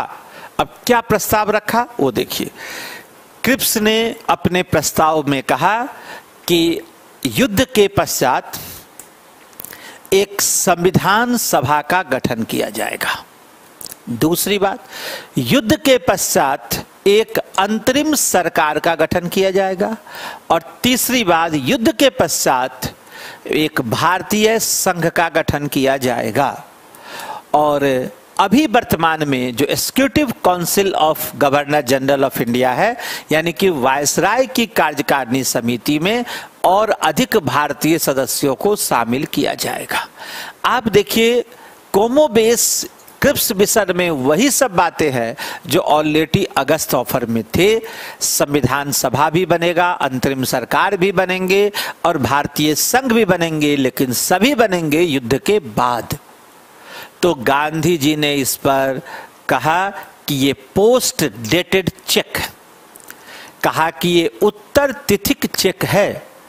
इसी पर जोड़ा पंडित जवाहरलाल नेहरू ने कि अपॉन ए क्रशिंग बैंक, दिवालिया हो रहे बैंक के नाम, नेहरू जी ने कहा कि बापू ये केवल पोस्ट डेटेड चेक ही नहीं दे रहे हैं, बल्कि दिवालिया हो रहे बैंक। दिवालिया होने का मतलब अगर ये वर्ल्ड वार हार गए तो इनका चेक भुनेगा कैसे। तो चूंकि इसमें कुछ भी कंक्रीट प्रपोजल नहीं दिया गया था, इसलिए कांग्रेस ने इस प्रस्ताव को अस्वीकार कर दिया, क्रिप्स प्रस्ताव को अस्वीकार कर दिया। अब दूसरे जो प्रमुख नेता थे वो थे, दूसरे प्रमुख नेता कौन थे या पार्टी कौन थी? मुस्लिम लीग, यानी कि मोहम्मद अली जिन्ना के नेतृत्व वाला मुस्लिम लीग। मुस्लिम लीग ने भी इसे अस्वीकार कर दिया। क्यों अस्वीकार कर दिया? क्योंकि इसमें कहीं भी स्वतंत्र पाकिस्तान के निर्माण की बात नहीं की गई थी, जबकि 1940 में ही मुस्लिम लीग ने पाकिस्तान का प्रस्ताव पारित कर दिया था। तो आप इस पॉइंट को नोट कर ले, क्रिप्स मिशन से संबंधित।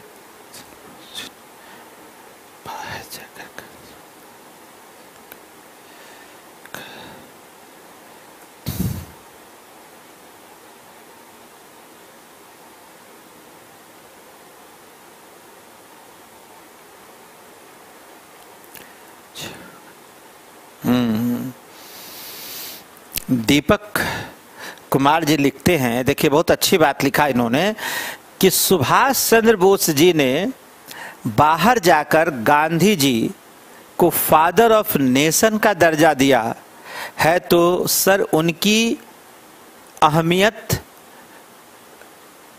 समझा होगा।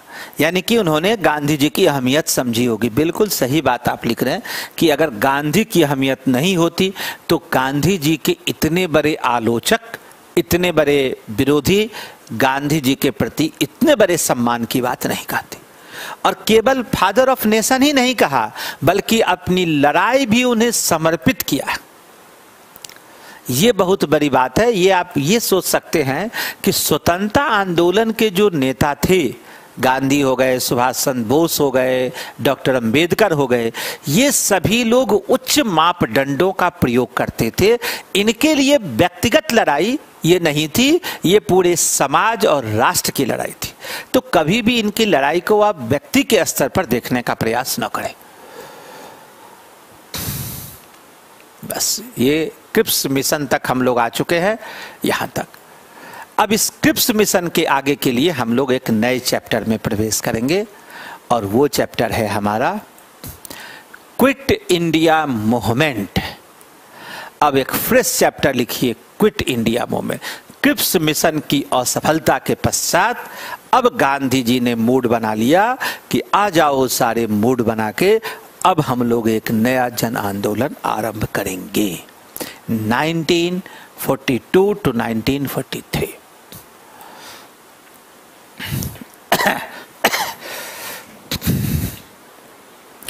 Quit India movement.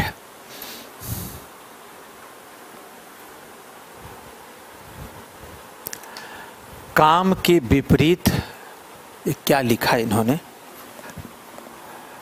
नवीन कुमार, काम के विपरीत नाम, किसके बारे में लिख रहे हैं? किससे इतनी नाराजगी है आपकी? अब आप देखें यहां 1939 में सुभाष चंद्र बोस और 1942 में महात्मा गांधी, ये दोनों ही चाह रहे थे मास मूवमेंट।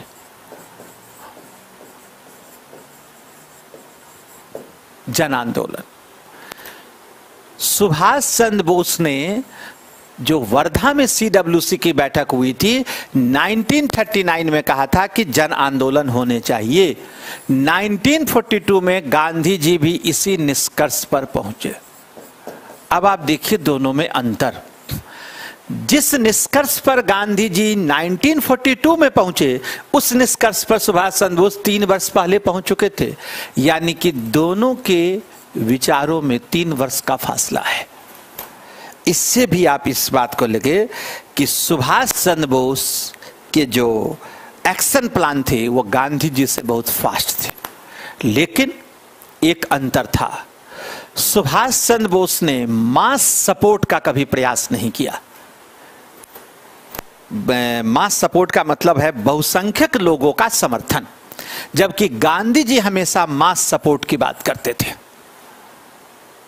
तो सुभाष चंद्र बोस और गांधी जी में अंतर क्या है कि जब आप बहुसंख्यक जनता को लेकर चलेंगे तो आपकी सफलता अधिक सुनिश्चित होगी, और एक सामाजिक एक वर्ग को लेकर चलेंगे तो सफल हो भी सकते हैं, नहीं भी हो सकते हैं।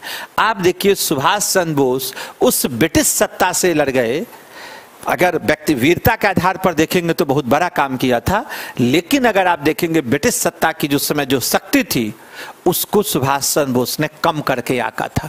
गांधी जी जानते थे कि सीधा संघर्ष से हम नहीं हटा सकते, लेकिन हमारे पास एक अस्त्र है, वो है जन आंदोलन, जिसका ब्रिटेन के पास कोई काट नहीं है। तो गांधी जी हमेशा मास मूवमेंट की बात करते थे और मास सपोर्ट की बात करते थे। तो इन्हीं परिस्थितियों में आप देखिए कि ये आंदोलन आरंभ होगा, quit India movement, August 1942 to March 1943। यहां देखिए क्विट इंडिया मूवमेंट।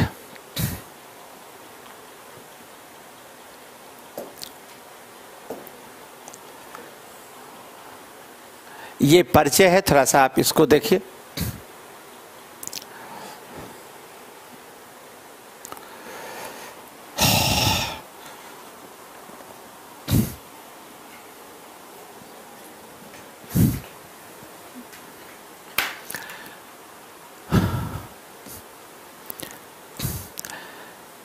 भारत छोड़ो आंदोलन महात्मा गांधी के नेतृत्व में चलाया जाने वाला, महात्मा गांधी के नेतृत्व में चलाया जाने वाला कांग्रेस का तृतीय जन आंदोलन था।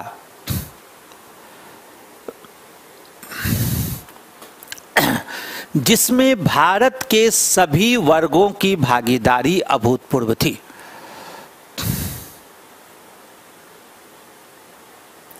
अब तक के सभी आंदोलनों में यह सबसे व्यापक, तीव्र और हिंसक था।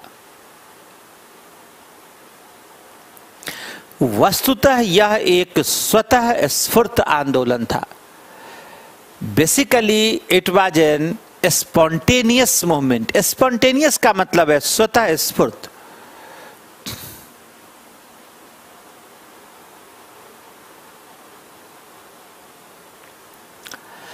स्वतः स्फूर्त आंदोलन था।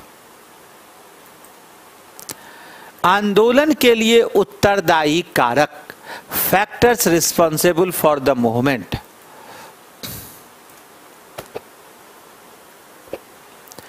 (1935) के अधिनियम का मुद्दा, the issue of act of 1935। आपको पता होगा कि इनका जो केंद्रीय प्रावधान था वो लागू नहीं हो पाया था, और दूसरी बात कि जो प्रांतीय सरकारें बनी थी उसने इस्तीफा दे दिया था। दूसरी बात, प्रांतीय सरकारों की असफलता का मुद्दा, the issue of failure of provincial government resignation. अक्टूबर 1939 में इन प्रांतीय सरकारों ने 28 माह के पास इस्तीफा दे दिया था। तीसरा जो मुद्दा था वो था द्वितीय विश्व युद्ध का मुद्दा। द्वितीय विश्व युद्ध में बिना किसी भारतीय दल या किसी दल के नेता से विचार विमर्श किए भारत को भी द्वितीय विश्व युद्ध में एक युद्धरत राष्ट्र घोषित कर दिया गया था। 3 मुद्दे हैं। चौथा मुद्दा सांप्रदायिकता का मुद्दा। अब भारत में धीरे धीरे सांप्रदायिक स्थिति बिगड़ती जा रही थी। पाकिस्तान का प्रस्ताव पारित हो चुका था, 2 नेशन थ्योरी लोकप्रिय हो रहा था, हिंदू और मुसलमानों के बीच सांप्रदायिक दंगे हो रहे थे। तो इन परिस्थितियों में इस सांप्रदायिकता का भी मुद्दा था, और गांधी जी को ऐसा लगता था कि इसके पीछे ब्रिटिश राजनीति काम कर रही है। संवैधानिक गतिरोध का मुद्दा, the issue of constitutional deadlock. आपको मैंने बताया था कि अगस्त ऑफर किया गया था, लेकिन इस पर सहमति नहीं बनी थी। और अंतिम जो इसका कारण है वह है क्रिप्स मिशन की असफलता, the issue of the failure of Cripps mission. ये जो क्रिप्स प्रस्ताव दिया गया था यह भी भारतीय दलों को स्वीकार्य नहीं हुआ। इसे हम तात्कालिक कारण मान सकते हैं। क्रिप्स मिशन की असफलता इस आंदोलन का तात्कालिक कारण था।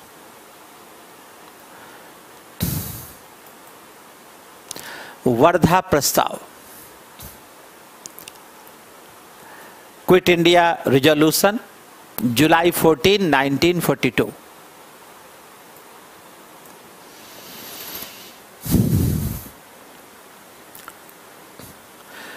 कांग्रेस कार्य समिति की वर्धा बैठक में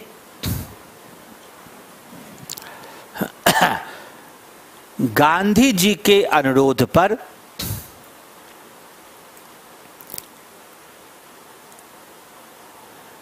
अंग्रेजों भारत छोड़ो का प्रस्ताव पारित किया गया।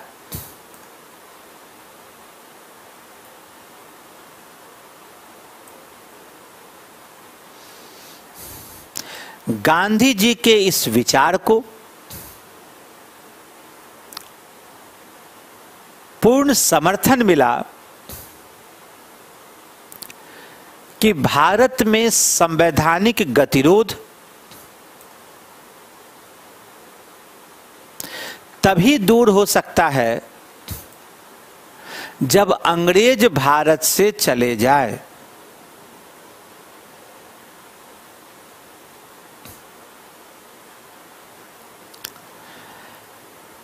आंदोलन की सार्वजनिक घोषणा के पूर्व 1 अगस्त 1942 को इलाहाबाद में तिलक दिवस मनाया गया। 1 अगस्त 1942 को इलाहाबाद में तिलक दिवस मनाया गया, यानी कि CWC की बैठक वर्धा में हुई और वहीं पर वर्धा रिजोल्यूशन पारित किया गया, वर्धा प्रस्ताव पारित किया गया। Bombay session of all India Congress committee, Congress का बंबई अधिवेशन बुलाया गया अगस्त 7, 1942।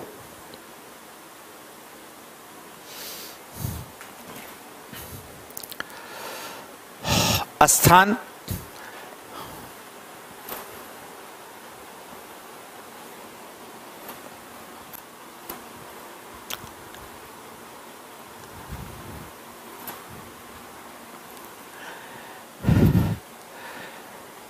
नवीन कुमार, पाकिस्तान का जो अर्थ हमने तो केवल ये बताया कि इसका ये शाब्दिक अर्थ होता है, ठीक है। हमने ये नहीं कहा कि यहाँ होना ये चाहिए कि पाकिस्तान मतलब जहाँ आतंकवाद के लिए कोई जगह नहीं हो, ठीक है। क्या है नहीं है ये मुझे लगता है कि हमसे बेहतर तो आप जानते होंगे, न्यूज़पेपर पढ़ते होंगे, आजकल तो प्रिंटेड और सब है। ये हमने कहा था आपको। Bombay session of all India Congress committee, यहां देखिए स्थान बंबई का ग्वालियर टैंक मैदान, ग्वालियर टैंक मैदान, अध्यक्ष मौलाना अबुल कलाम आजाद।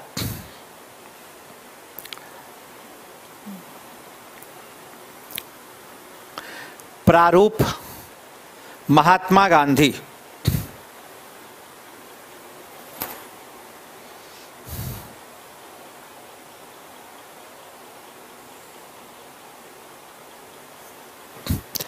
महात्मा गांधी। प्रस्तुतिकरण जवाहरलाल नेहरू, मतलब यह प्रस्ताव को प्रस्तुत किया था जवाहरलाल नेहरू ने। समर्थन सरदार पटेल। प्रस्ताव क्विट इंडिया। प्रस्ताव पारित होने की तिथि अगस्त 8, 1942। अब देखिए ये प्रस्ताव चूंकि अगस्त में पारित हुआ था, अगस्त में आंदोलन हुआ था, इसलिए इसे अगस्त रिवॉल्यूशन भी कहा जाता है, इसलिए इसे अगस्त क्रांति भी कहा जाता है। इस जन आंदोलन को अगस्त क्रांति के नाम से भी हम जानते हैं। यह प्रस्ताव कब पारित हुआ था? 8 अगस्त 1942 को।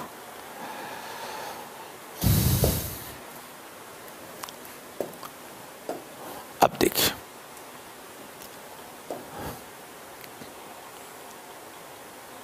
मंत्र, ये सारे पीपीटी हमारे इंग्लिश में बने हुए थे, लेकिन आपके कारण ये नए सिरे से हमें मेहनत करनी पड़ी और हिंदी में ये पीपीटी तैयार हो गया। मंत्र स्लोगन, करो या मरो, डू और डाई, डू और डाई। वैकल्पिक नाम अगस्त क्रांति, अगस्त रिवॉल्यूशन।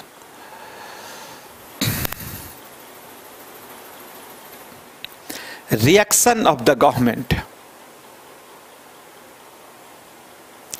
अब देखिए सरकार की क्या प्रतिक्रिया होगी। Operation zero hour. सरकार ने क्या किया, 7 अगस्त को अधिवेशन आरंभ हुए, 8 अगस्त को प्रस्ताव पारित हो गया। जब प्रस्ताव पारित हो गए तो सभी कांग्रेसी नेता प्रस्ताव पारित हो जाने के उत्साह में, खुशी में चैन की नींद सो गए कि अब कल से आंदोलन आरंभ होगा।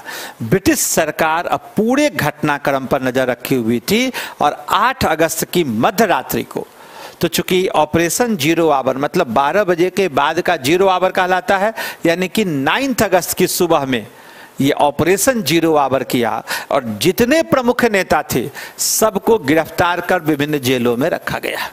कांग्रेस के लगभग सभी प्रमुख नेताओं को गिरफ्तार कर विभिन्न जेलों में, ये विभिन्न जेल में क्यों रखा गया, क्योंकि सविनय अवज्ञा आंदोलन के दौरान नेताओं के एक समूह को एक खास जेल में रखा गया। उस जेल से जब बाहर निकले तो उन्होंने एक नई पार्टी का गठन कर दिया जिसका नाम है सीएसपी, कांग्रेस सोशलिस्ट पार्टी। तो सरकार को लगा कि नेताओं को एक जगह ना रखा जाए, इनको अलग अलग जेलों में रखा जाए। ऑपरेशन जीरो आवर को याद रखिएगा। किस नेता को कहां रखा गया वो देखिए।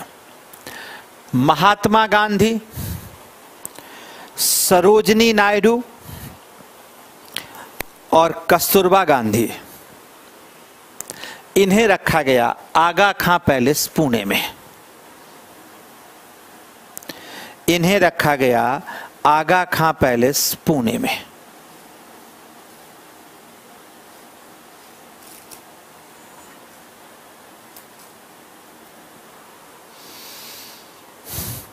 सीडब्ल्यूसी के सदस्य, कांग्रेस वर्किंग कमेटी के सदस्य अहमदनगर दुर्ग,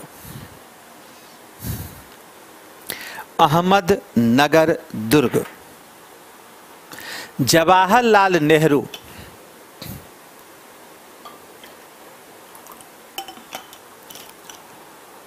Almora jail. Doctor Rajendra Prasad, Bankipur jail.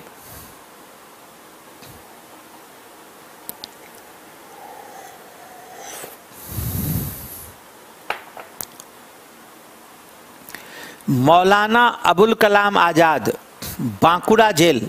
ये Bankipur jail Patna Bihar, Bankura jail Bengal. Loknayak Jayaprakash Narayan, Hazaribagh Bihar, at present Jharkhand.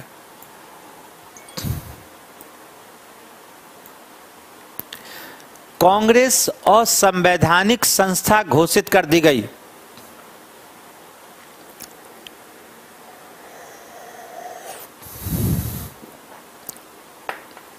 संस्था की संपत्ति जब्त कर ली गई और जुलूसों पर प्रतिबंध लगा दिया गया।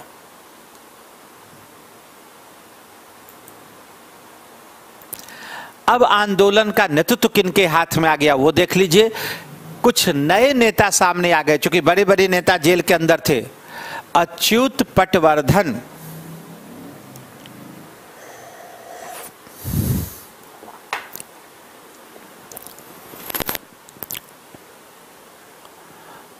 अरुणा आशफ अली, सुचेता कृपलानी,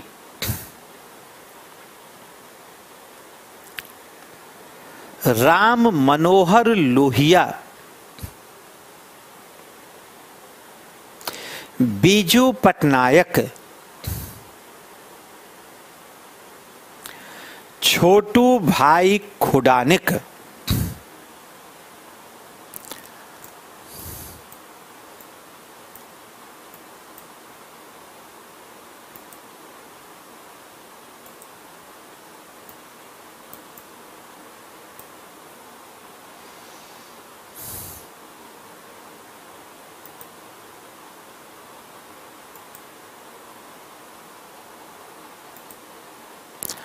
अब देखिए, पटना सचिवालय हत्याकांड, अब भारतीयों का क्या रिएक्शन हुआ वो देखिए। पटना सचिवालय हत्याकांड, पटना सेक्रेटेरिएट मैस्कर, अगस्त 11, 1942। पटना सचिवालय पर झंडा फहराने के क्रम में गोरखा सैनिकों ने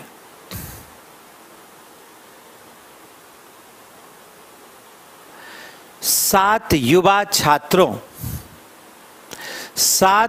छात्रों को गोली मार दी।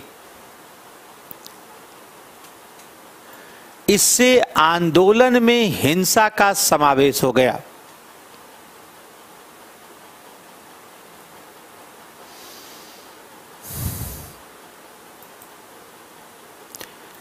कांग्रेस रेडियो, अगस्त 14, 1942।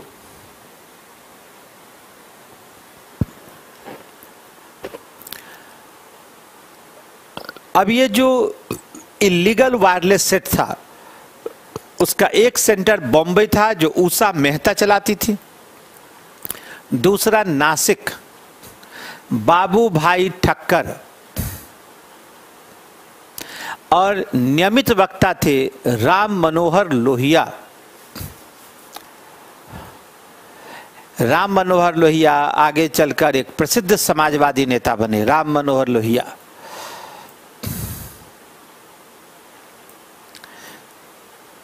पुलिस ने इस वायरलेस सेट को जब्त कर लिया नवंबर 1942।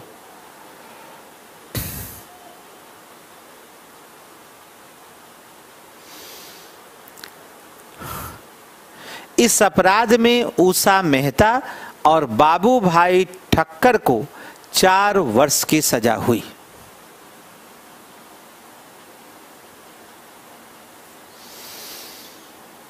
सचिन कुमार पूछ रहे कि भूमिगत आंदोलन यहीं चला था। बिल्कुल सही बात आप करें, यहीं चला था भूमिगत आंदोलन।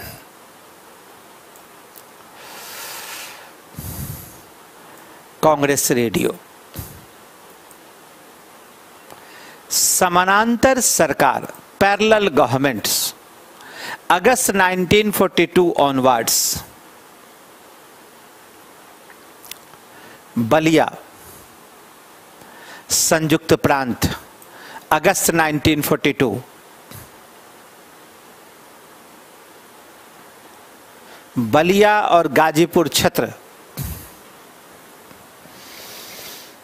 प्रथम समानांतर राष्ट्रीय सरकार, प्रथम समानांतर राष्ट्रीय सरकार चित्तू पांडे के नेतृत्व में। ये बलिया क्रांतिकारियों की भूमि मानी जाती है। आपको याद होगा 1857 के विद्रोह का नेता मंगल पांडे भी इसी बलिया से संबंधित था, और पहली समानांतर सरकार भी यहीं की थी, चित्तू पांडे। तामलुक, मिदनापुर जिला, बंगाल, दिसंबर 1942। यहां की राष्ट्रीय सरकार जातीय सरकार के नाम से जाना जाता है।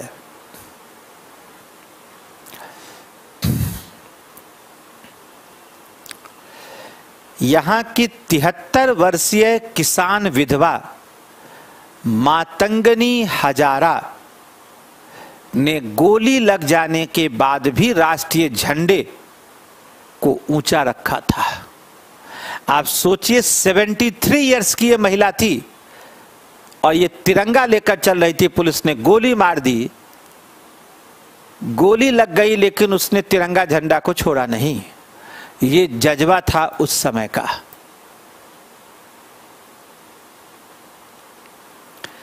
तामलुक, मिदनापुर जिला, बंगाल। सतारा, बॉम्बे प्रेसिडेंसी। सतारा की राष्ट्रीय सरकार सबसे दीर्घजीवी रही। यह 1945 तक कार्यरत रही। यहां की सरकार प्रति सरकार के नाम से जाना गया। वाई.बी. चौहान के नेतृत्व में नाना पाटिल अन्य प्रमुख नेता थे। सतारा में दोनों नाम लिखिएगा, वाई.बी. चौहान और नाना पाटिल। अगर वाई.बी. चौहान ऑप्शन में न रहे तो नाना पाटिल भी आप डाल सकते हैं। अब देखिए भूमिगत आंदोलन, अंडरग्राउंड मूवमेंट्स, सचिन कुमार जी यही आप पूछ रहे थे अभी। ये देखिए नवंबर 1942 ऑनवर्ड्स जयप्रकाश नारायण अपने 5 साथियों के साथ हजारीबाग सेंट्रल जेल की दीवार फांदकर फरार हो गए। नवंबर 9, 1942।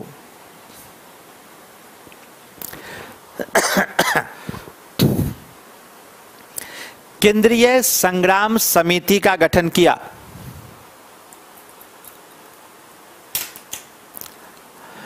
भारत नेपाल सीमा पर समानांतर सरकार का गठन किया, जिसका नेतृत्व जयप्रकाश नारायण और रामानंद मिश्रा ने किया।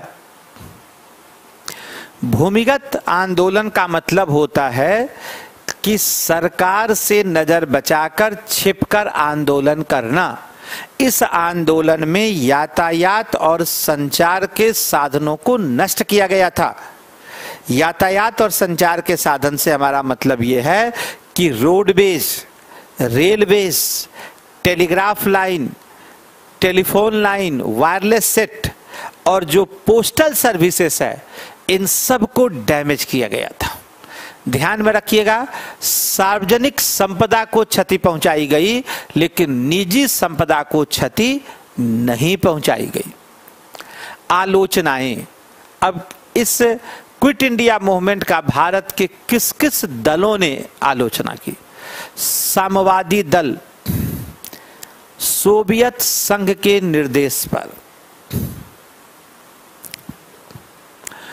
मुस्लिम लीग, मोहम्मद अली जिन्ना के नेतृत्व में इन्होंने इसका विरोध किया, क्योंकि मुस्लिम लीग अलग पाकिस्तान की मांग चाहती थी, साथ ही उसके अपने कुछ सांप्रदायिक हित थे जो ब्रिटिश सत्ता के सहयोग से पूरे हो सकते थे।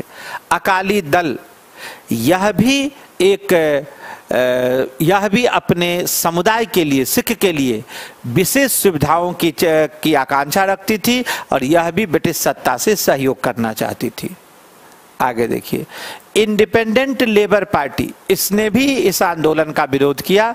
इसके नेता थे डॉक्टर B.R. अम्बेडकर। यह भी दलितों के हित को बरकरार रखने में ब्रिटिश सत्ता का सहयोग चाहते थे। हिंदू महासभा, मदन मोहन मालवीय और वीर सावरकर, ये लोग भी कांग्रेस के जो तुष्टीकरण की नीति थी उसके विरोधी थे और इसलिए हिंदुओं के हित को ध्यान में रखते हुए ये भी कांग्रेस के इस आंदोलन में शामिल नहीं थे। उदारवादी, तेज बहादुर सप्रू, आप देखिएगा कि उस समय भारत के जितने प्रमुख दल थे लगभग सब ने इस आंदोलन की आलोचना की और विरोध किया।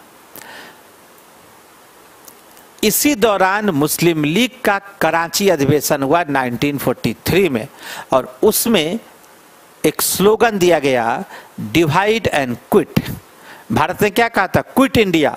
उसी पर इन्होंने कहा डिवाइड एंड क्विट, बांटो और भागो। अंग्रेजों को कहा कि बांटो, मतलब भारत और पाकिस्तान को बांटो और आप यहां से चले जाओ। और इसी समय पाकिस्तान दिवस मनाया गया मार्च 23, 1943 में। ये 23 मार्च को क्यों मनाया जाता है? 23 मार्च को इसलिए कि पाकिस्तान का प्रस्ताव लाहौर में इसी डेट को पारित किया गया था। एंग्लो इंडियन समुदाय, एंथोनी के नेतृत्व वाली इस समाज ने इस आंदोलन का विरोध किया, इसने भी किया था। पारसी समुदाय, इस समुदाय ने इस आंदोलन का समर्थन किया। एक देखिए, ये केवल पारसी समुदाय था जिसने समर्थन किया। क्यों किया? क्योंकि अधिकांश पारसी व्यापार और वाणिज्य में थे और इसमें कॉन्शसनेस लेवल ज्यादा था। इनको लगता था कि स्वतंत्र भारत में उनके लिए अवसर अधिक बेहतर होंगे, इसलिए उन्होंने क्विट इंडिया मूवमेंट का समर्थन किया। अब पूरे भारत में हो रही हिंसा और सांप्रदायिकता को रोकने के लिए गांधी जी ने उपवास की घोषणा कर दी। फेब टू मार्च 1943 21 दिनों का यह उपवास था। 10 फरवरी से लेकर 3 मार्च तक। Stopping of communal riots and violence, सांप्रदायिक दंगे और हिंसा को रोकने के लिए। 13 फास्टिंग इन इंडिया, यह भारत में उनका 13वां उपवास था। आपको मैंने बताया होगा या बताया था, मुझे याद है कि भारत में उन्होंने 15 बार उपवास किए थे और 2 बार साउथ अफ्रीका में। यह उनका 13वां उपवास था। वायसराय की कार्यकारिणी के 3 सदस्य MS आने, NR सरकार और HP मोदी ने गांधी के रिहाई के प्रश्न पर इस्तीफा दे दिया, क्योंकि वे गांधी की मौत में साझेदार नहीं बनना चाहते थे। वायसराय की कार्यकारिणी में ये जो तीनों भारतीय सदस्य थे, इन्होंने इस्तीफा दे दिया। MS आने, NR सरकार और HP मोदी।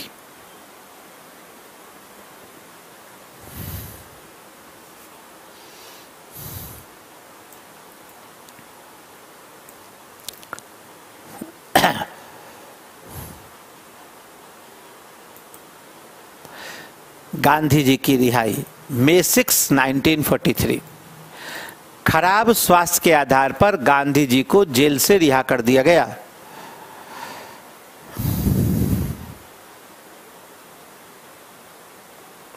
लेकिन इसके पूर्व ही उनके सचिव महादेव देसाई एवं पत्नी कस्तूरबा गांधी की मृत्यु हो गई।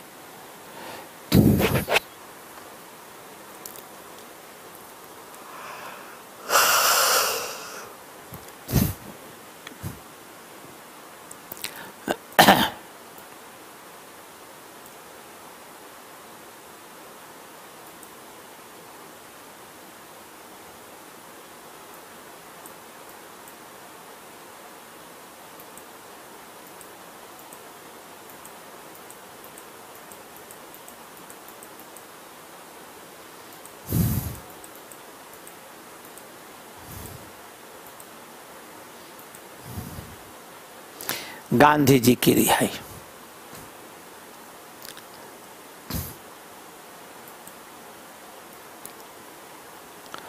गांधी जी का उपवास, इस पर 1 मिनट हम आपसे चर्चा करना चाहेंगे। 1943 में जब भारत और ब्रिटेन के बीच ये नेट टू नेट फाइट हो रहा था, उस वक्त का सिचुएशन क्या था वो समझिएगा।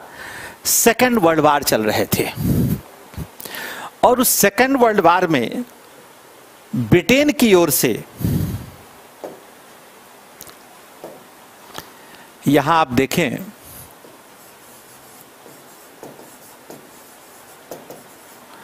ब्रिटेन को एक ओर USA का समर्थन प्राप्त हुआ और दूसरी ओर USSR का समर्थन प्राप्त हुआ। अब जो ब्रिटेन की लड़ाई चल रही थी जर्मनी के साथ, ब्रिटेन और जर्मनी की जब लड़ाई चल रही थी तो आरंभ में जर्मनी का पक्ष मजबूत था, लेकिन जब ब्रिटेन को USA का समर्थन मिल गया और USSR का समर्थन मिल गया तो ब्रिटेन का पक्ष मजबूत हो गया। USA का समर्थन कब मिला? दिसंबर 1941 में, और इसका समर्थन मिल गया जून 1941 में। अब आप देखिए, ऐसे दौर में जब गांधी जी फास्टिंग कर रहे थे, इसका समय क्या है? Feb two March 1943। यानी कि ये वो दौर था जब ब्रिटेन वर्ल्ड वार को जीतने की स्थिति में आ चुका था।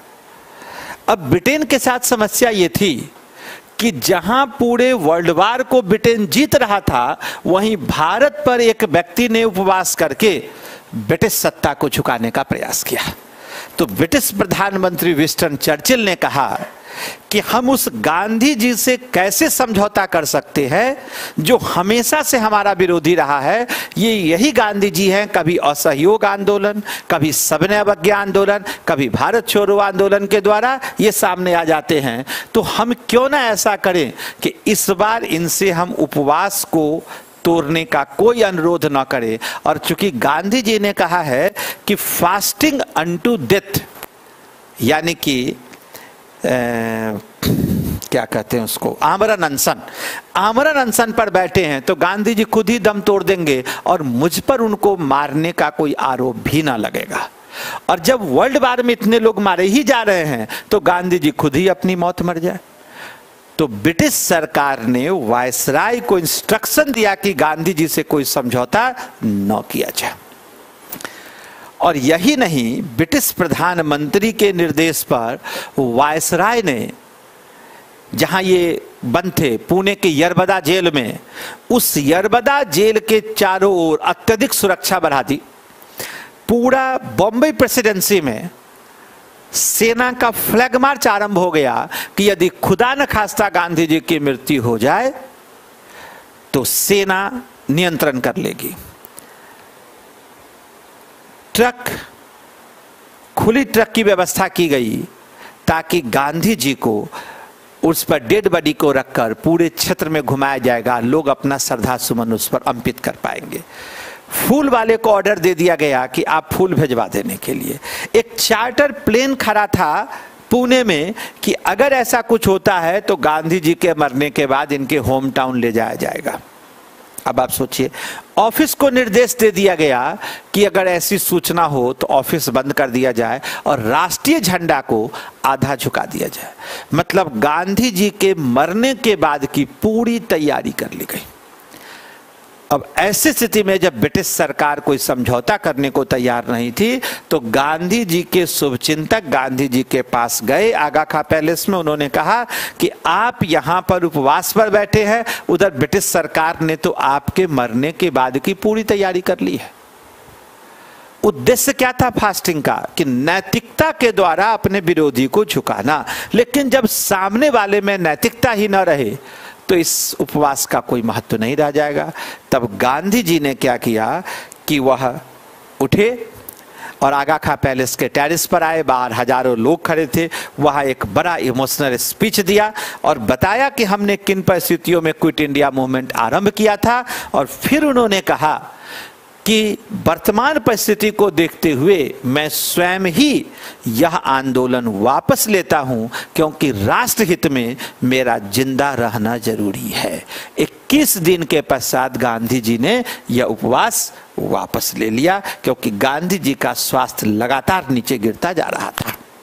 अब आप सोचिए कि ब्रिटिश वायसराय और ब्रिटिश प्राइम मिनिस्टर और भारत के वायसराय जो इस उम्मीद में थे कि गांधी जी दम तोड़ देंगे, ऐसा कुछ भी नहीं हुआ और गांधी जी एक बार फिर से विजेता सेनापति के रूप में वापस आ गए।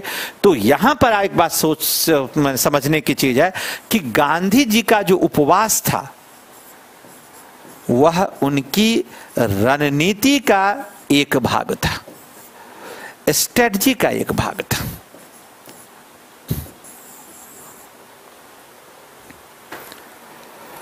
और इस प्रकार इस उपवास का लाभ ये हुआ कि पूरे भारत में जो सांप्रदायिक दंगे हो रहे थे और जो हिंसा हो रही थी वो रुक गई।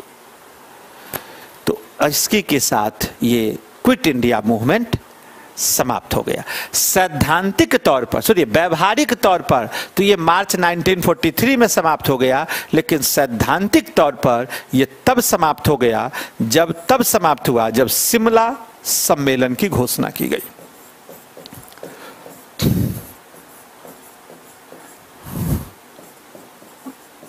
जून 1945। तो सैद्धांतिक तौर पर क्विट इंडिया मूवमेंट जून 1945 में समाप्त हुआ, वैसे व्यवहारिक तौर पर ये मार्च 1943 में ही समाप्त हो गया। अब इसके बाद हम लोग क्या करते हैं, एक ब्रेक ले लेते हैं, हाफ एन आवर का, 30 मिनट का ब्रेक ले लेते हैं। ब्रेक में आप जाइए, चाय वाय पी लीजिए, फिर आधे घंटे के बाद आइए। इसके बाद हमारा 2 टॉपिक होगा, एक टुवर्ड्स फ्रीडम, हम लोग राजगोपालाचारी से लेकर 1947 तक जाएंगे, एक चैप्टर वो पढ़ाएंगे, और दूसरा पोस्ट इंडिपेंडेंस, आज़ादी के बाद की क्या समस्याएं थी, आज़ादी के बाद कौन कौन से मुद्दे थे, इन दोनों की चर्चा हम लोग हाफ एन आवर ब्रेक के बाद करेंगे। तो आप लोग फिर से वापस आ जाएंगे और 30 मिनट के बाद हम इसका सिलसिला फिर बनाए रखेंगे आपके साथ। तब तक एक लेते हैं 30 मिनट का एक short commercial break. Thank you.